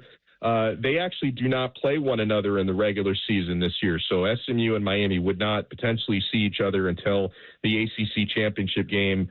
SMU, they're very well coached by Rhett Lashley. They have a really good quarterback, Kevin Jennings, who's going to be in his third year in that offense. So he's good, plus the continuity. Their offensive line is one of the better units in the ACC. So I feel like SMU has the recipe to do that this year. I think Louisville is probably the next team up for me. They have more questions at quarterback because Lincoln Kienholz, the Ohio State transfer, was obviously a backup at Ohio State, doesn't have a lot of experience, but he is dynamic from all accounts. But kind of, how he makes an immediate impact will have a big factor on them. And then I think the other team that I'm going to view as a contender until proven otherwise, guys, would be Clemson. I have a lot of questions about their quarterback position because Chris Vezina doesn't seem to get rave reviews, and a lot of folks feel like Dabo Swinney probably should have gone into the portal to get a new quarterback, but he's Dabo, so he made a point not to do that. I just think Clemson overall has, I would say, the second most talented roster in the ACC behind Miami, but can they put it together at quarterback this year? And Clemson and Miami do play head-to-head this year in October. Miami has to go to Death Valley, which is going to be a huge game. And so I kind of view those four with Miami included. I think there are other teams that could be potential dark horses like Virginia Tech with James Franklin and all their new players. And, Pittsburgh is always really tough on defense, and Mason Heinschel's a good quarterback. But I kind of look at SMU, Louisville, and Clemson as being the biggest threats overall. Alex, I'm going to switch it up just to Miami now. Coming off of that national title game appearance, they lose two great defensive ends and pass rushers in Bain and Mesidor, though. But they're also replacing four guys on the offensive line, including two pretty good tackles in Mauioa and Bell. What's the bigger concern for you, the pass rush or protecting the passer? I think protecting the passer. And I say that because on the pass rush side of it, I think the replacements are a little bit more proven. If you start on the defensive line, Miami went out and grabbed Damon Wilson in the transfer portal, former Mizzou and Georgia defensive end who had a really productive season at Mizzou last year with 9 sacks and 54 pressures in the SEC. Now he gets to go up against ACC offensive lines, which in theory could be a little bit easier for him. And a couple of the guys that were backing up Bain and Mesidor last year were really high on down in South Florida, especially Armando Blunt, who is – he could be, I hate to even, I'm not comparing them directly, but body type wise could be another Ruben Bain. I don't want to put any unfair comparisons on Blunt, but he's 275 pounds and he can play inside or outside on the defensive line. Marquise Lightfoot had a really good year playing primarily behind Mesidor last year. And Miami's defensive tackles are really good. They have continuity there from last year, bringing back Ahmad Moten Sr. and Justin Scott. So I think the defensive line is a little bit more proven. It's always tough to replace generational guys like Bain and Mesidor, but I think they have the horses to do it. I think it's going to be a little bit more of a rotation at defensive end this year because Bain and Mesidor didn't leave the field a whole lot last year, but I think they can handle that. On the offensive line, they have the talent and they have the coaching, but there are more questions because a lot of the new projected starters are going to be younger, inexperienced guys. For example, at this point, based on what I saw in spring ball, I would be shocked if true freshman Jackson Cantwell wasn't a starter at his first year. He was the top recruit in the country in the class of 2026, and he was getting most of the prominent reps at left tackle in spring, which is exciting and a little scary at the same time to think that your starting left tackle might be a true freshman. Now, he's obviously built different than most true freshmen, but he's got to try to gain that comfort and experience there. And someone I project to probably be a starter at guard is a second-year guy. Not sure if he's technically a redshirt freshman or a sophomore, if those labels even matter anymore. I don't know. But Max Buchanan is another one who's a younger guy who practices well, but not a whole lot of experience. So really, but one thing I think that works out favorably for Miami's offensive line this year is, unlike last year where Miami played a top 10 opponent in Notre Dame right out the gate, Miami doesn't really face any significantly difficult opposition until more than a month into the season this year. And they do play Notre Dame again this year, but that's not till November. So the Hurricanes are going to have, in the first 5 or 6 games, opportunities for the new offensive line to build some chemistry. Because, again, the talent is there. There's just not nearly as much experience on that unit as there was last year. Alex Donno is our guest. Grab the Locked On Canes and Locked On ACC podcast, wherever it is you do your podcasting. At quarterback for the Hurricanes, the Mensa man comes down from Duke. Alex, did Miami upgrade at quarterback from Carson Beck? Yes, I believe they did. Carson Beck, who obviously had a very good season at Miami. I mean, you don't get to the national title game if he didn't have a good season, but we also saw some of his limitations in play throughout the year. I view and continue to view Beck as a very high floor guy, but I think Darian Mensah's ceiling is significantly higher. He's more athletic.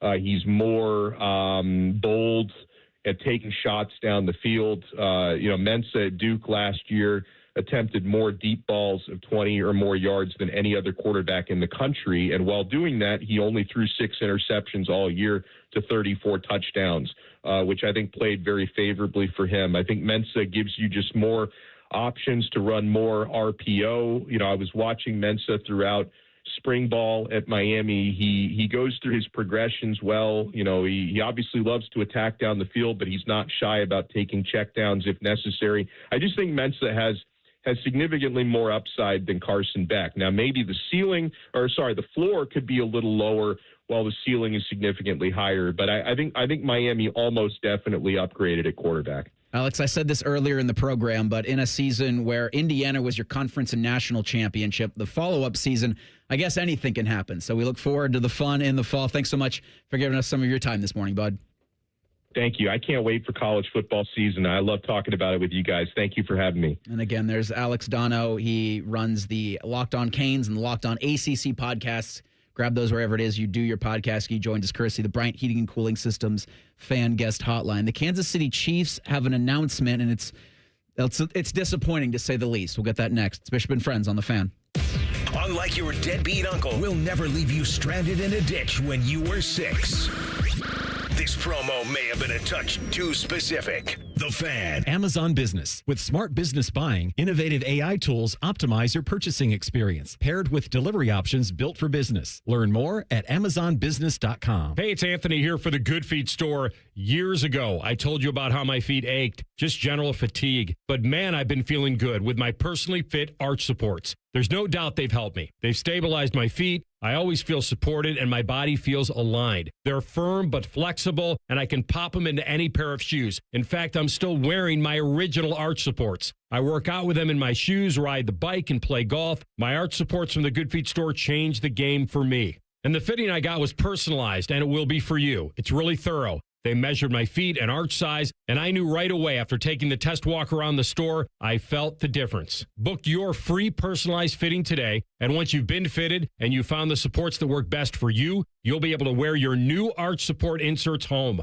They're made in the USA and engineered to last. It's simple. Just stop by the Good Feet store in Grove City or on Polaris Parkway in Westerville. No appointment necessary, but you can always schedule online. Get started at goodfeet.com. With rates lower than the national average, plus special rates on balance transfers, a BMI Federal Credit Union Visa Platinum or Visa with Rewards credit card would be the perfect card for your wallet. Visit bmifcu.org/visa for more details and to apply today. Indeed presents hires you can't afford to get wrong, like a social media manager. Did you just post our Q4 earnings to your personal social media? Oh yeah, used the trending audio and everything. That's confidential financial data. Relax. It only went a little viral. The SEC just commented with the eyeball watching emoji. This is a job for sponsored jobs. This is what happens when you don't sponsor your job on Indeed. Next time, get matched with quality candidates with Indeed sponsored jobs. Visit Indeed.com/hire now and sponsor your job today. Get in the zone, AutoZone. Annie's first oil change wasn't as hard as she thought because she went to AutoZone, where a friendly AutoZoner helped her find the right oil and save on an oil filter.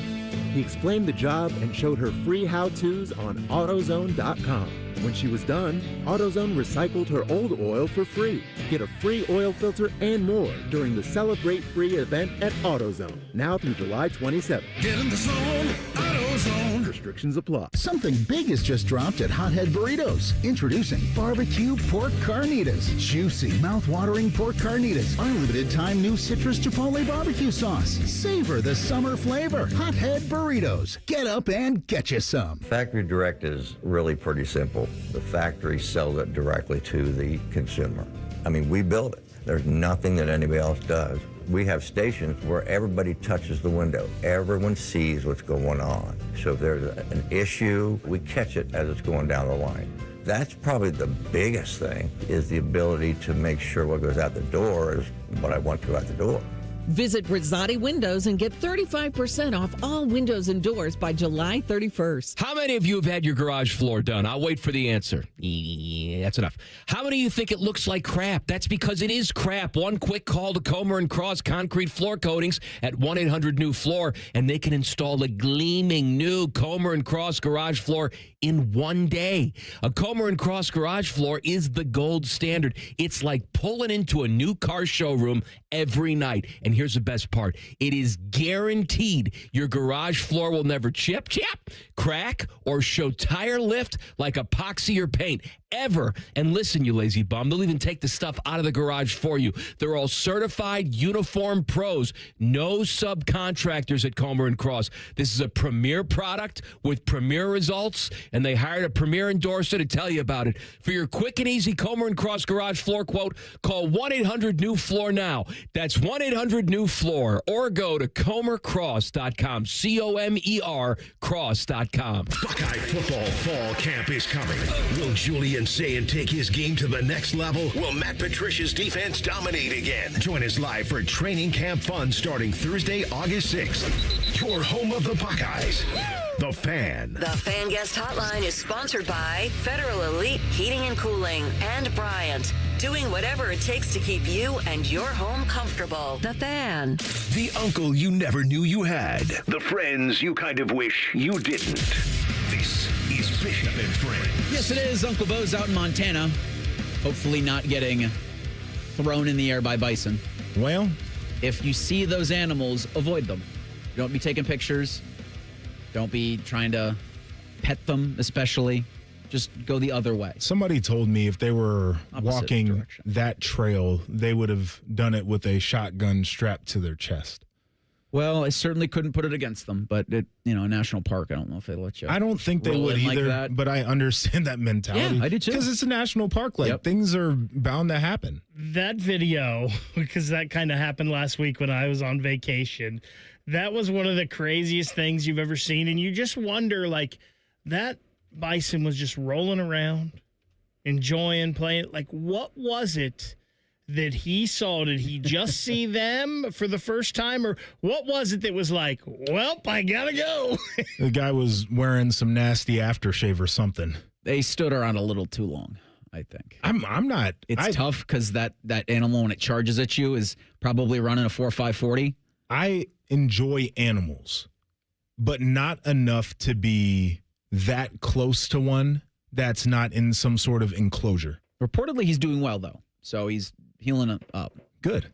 The Daily Fan poll, sponsored by JT's Pizza and Pub, asks, is the risk of an early season loss worth the reward of a marquee non-conference victory for Ohio State and Texas? 89% say yes. And I'm thrilled that's where we're going. Because, yes, I agree. I wish the decision makers in the sport would agree with this, too, because they all lied to us. If you remember, they said, oh, yeah, we'll expand this thing, and you guys will have more leeway. Marquee matchups. Yeah, and we'll get better games out of it. And everybody has literally said, actually, we're going to give you worse games with more access. Yeah.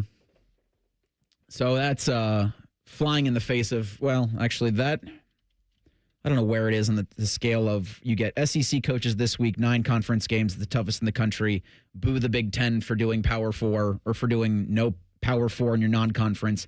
And then Nick Saban today saying, I just want to play 12 Power 5 games. I want to do 12 games as hard as humanly possible, plus your 9 conference games and your conference championships. There you go, Nick. Pretty easy to say that when you're sitting on the set of College Game Day and not on the sidelines. We do have an officially endorsed to get to before 3 things. Bishop and Friends present First Friday. Officially endorsed because everyone deserves 2 Fridays. You drink for the wrong reasons. My generation, we drink because it's good. Because it feels better than unbuttoning your collar. Because we deserve it. We drink because it's what men do. So this might be the most boring First Friday ever, but Reese, you said you wanted to know what the drink situation was on vacation and what the best drink that I had was on vacation. Well, I didn't go too crazy with drinks on vacation as far as mixing it up much. So when I'm drinking for the long term, like an all day at the beach or all day on the golf course, my go-to is a classic Captain and Coke. So that's what I did all week. I filled the tumbler up with ice. I filled it then about a third of the way with Captain and threw some Coke on top. And then I just sipped on those all day. And then at nighttime, when it was like, okay, all the festivities are done, I went out on the balcony, threw about 4 ice cubes in a glass, poured a nice bourbon over top, and sat there and listened to the ocean and the waves, and away we go. So that was my week. It was a first Friday every day last week. While you say the drink is simple, I think the picture you just painted, though, is something that we all want.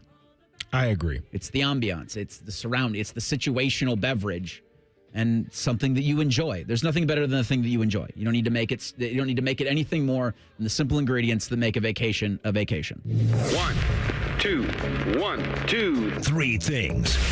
Sponsored by Newman Roofing. For all your roofing, gutter, or siding needs, call Newman Roofing today at 614-NEW-ROOF or visit online at newmanroofing.com. Yeah, I'd forgotten to do officially endorsed. So I was reading the fan poll in the back of my head, and this is going to be my first thing. I was like, what am I forgetting? Because I knew there was something on a First Friday, something very important, something to the heart of this program that I was forgetting, and I'm thrilled. So I'm going to pat myself on the back of the things that I did okay today. This, that I did not forget the officially endorsed on a First Friday. Nice job, Eric. Good job out of you. Thanks. As Uncle Bo would say. Great job I did. All right, my first thing, I know people have been looking at the fallout from the ESPN layoffs, and there's a lot of commentary to be had. This, to me, is reflective of where we're at in society, in the sense that there's a disappearing middle class. And I think for those of us who grew up watching ESPN, we certainly appreciated the stars, but there were a lot of people there who were like kind of in that middle tier at ESPN that just did a great job of making the productions that we watched awesome. And then you had kind of like the rank and file people that would work there. Well, now it's all superstars, and then it's kind of the rank and file employee.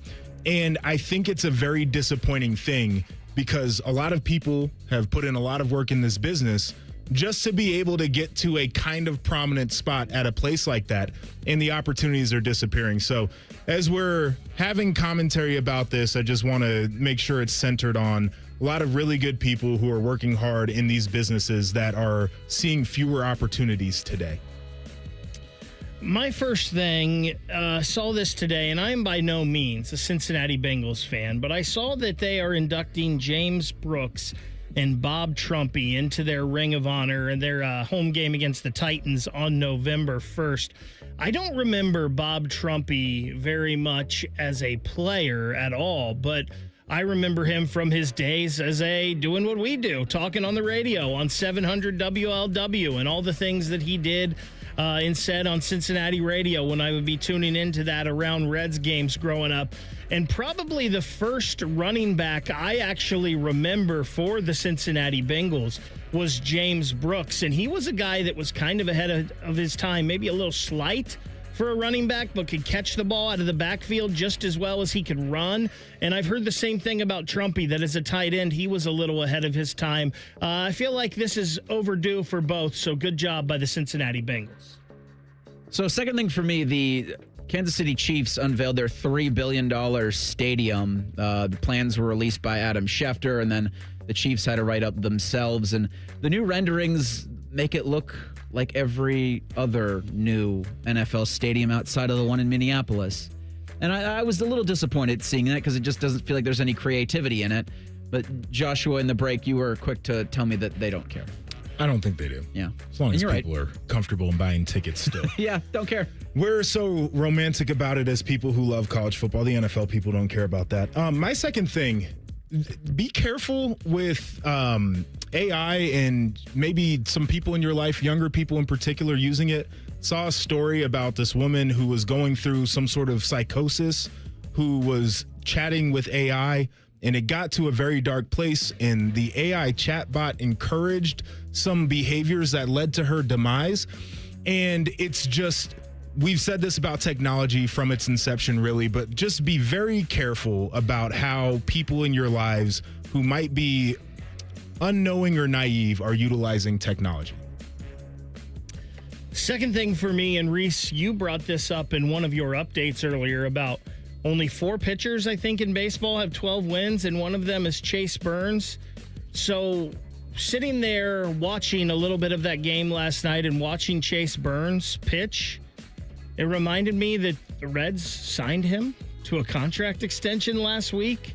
7 years, $105 million. That is very un-Cincinnati Reds-like, and it makes me very happy because I was convinced that Chase Burns was on his way to the New York Yankees in the not-so-distant future. So it makes me very happy to see my team actually make a wise move and spend some money. There's hope for the Cincinnati Reds. No time for a third thing from all of us. Just want to wish you a wonderful afternoon as Rothman and Ice are coming up next. Joshua, Baker, myself will be back tomorrow, 9 to noon, Bishop and Friends on The Fan. We used to have a billboard with our host's face on it, but only ugly people work here now. You mama say you ugly, hey!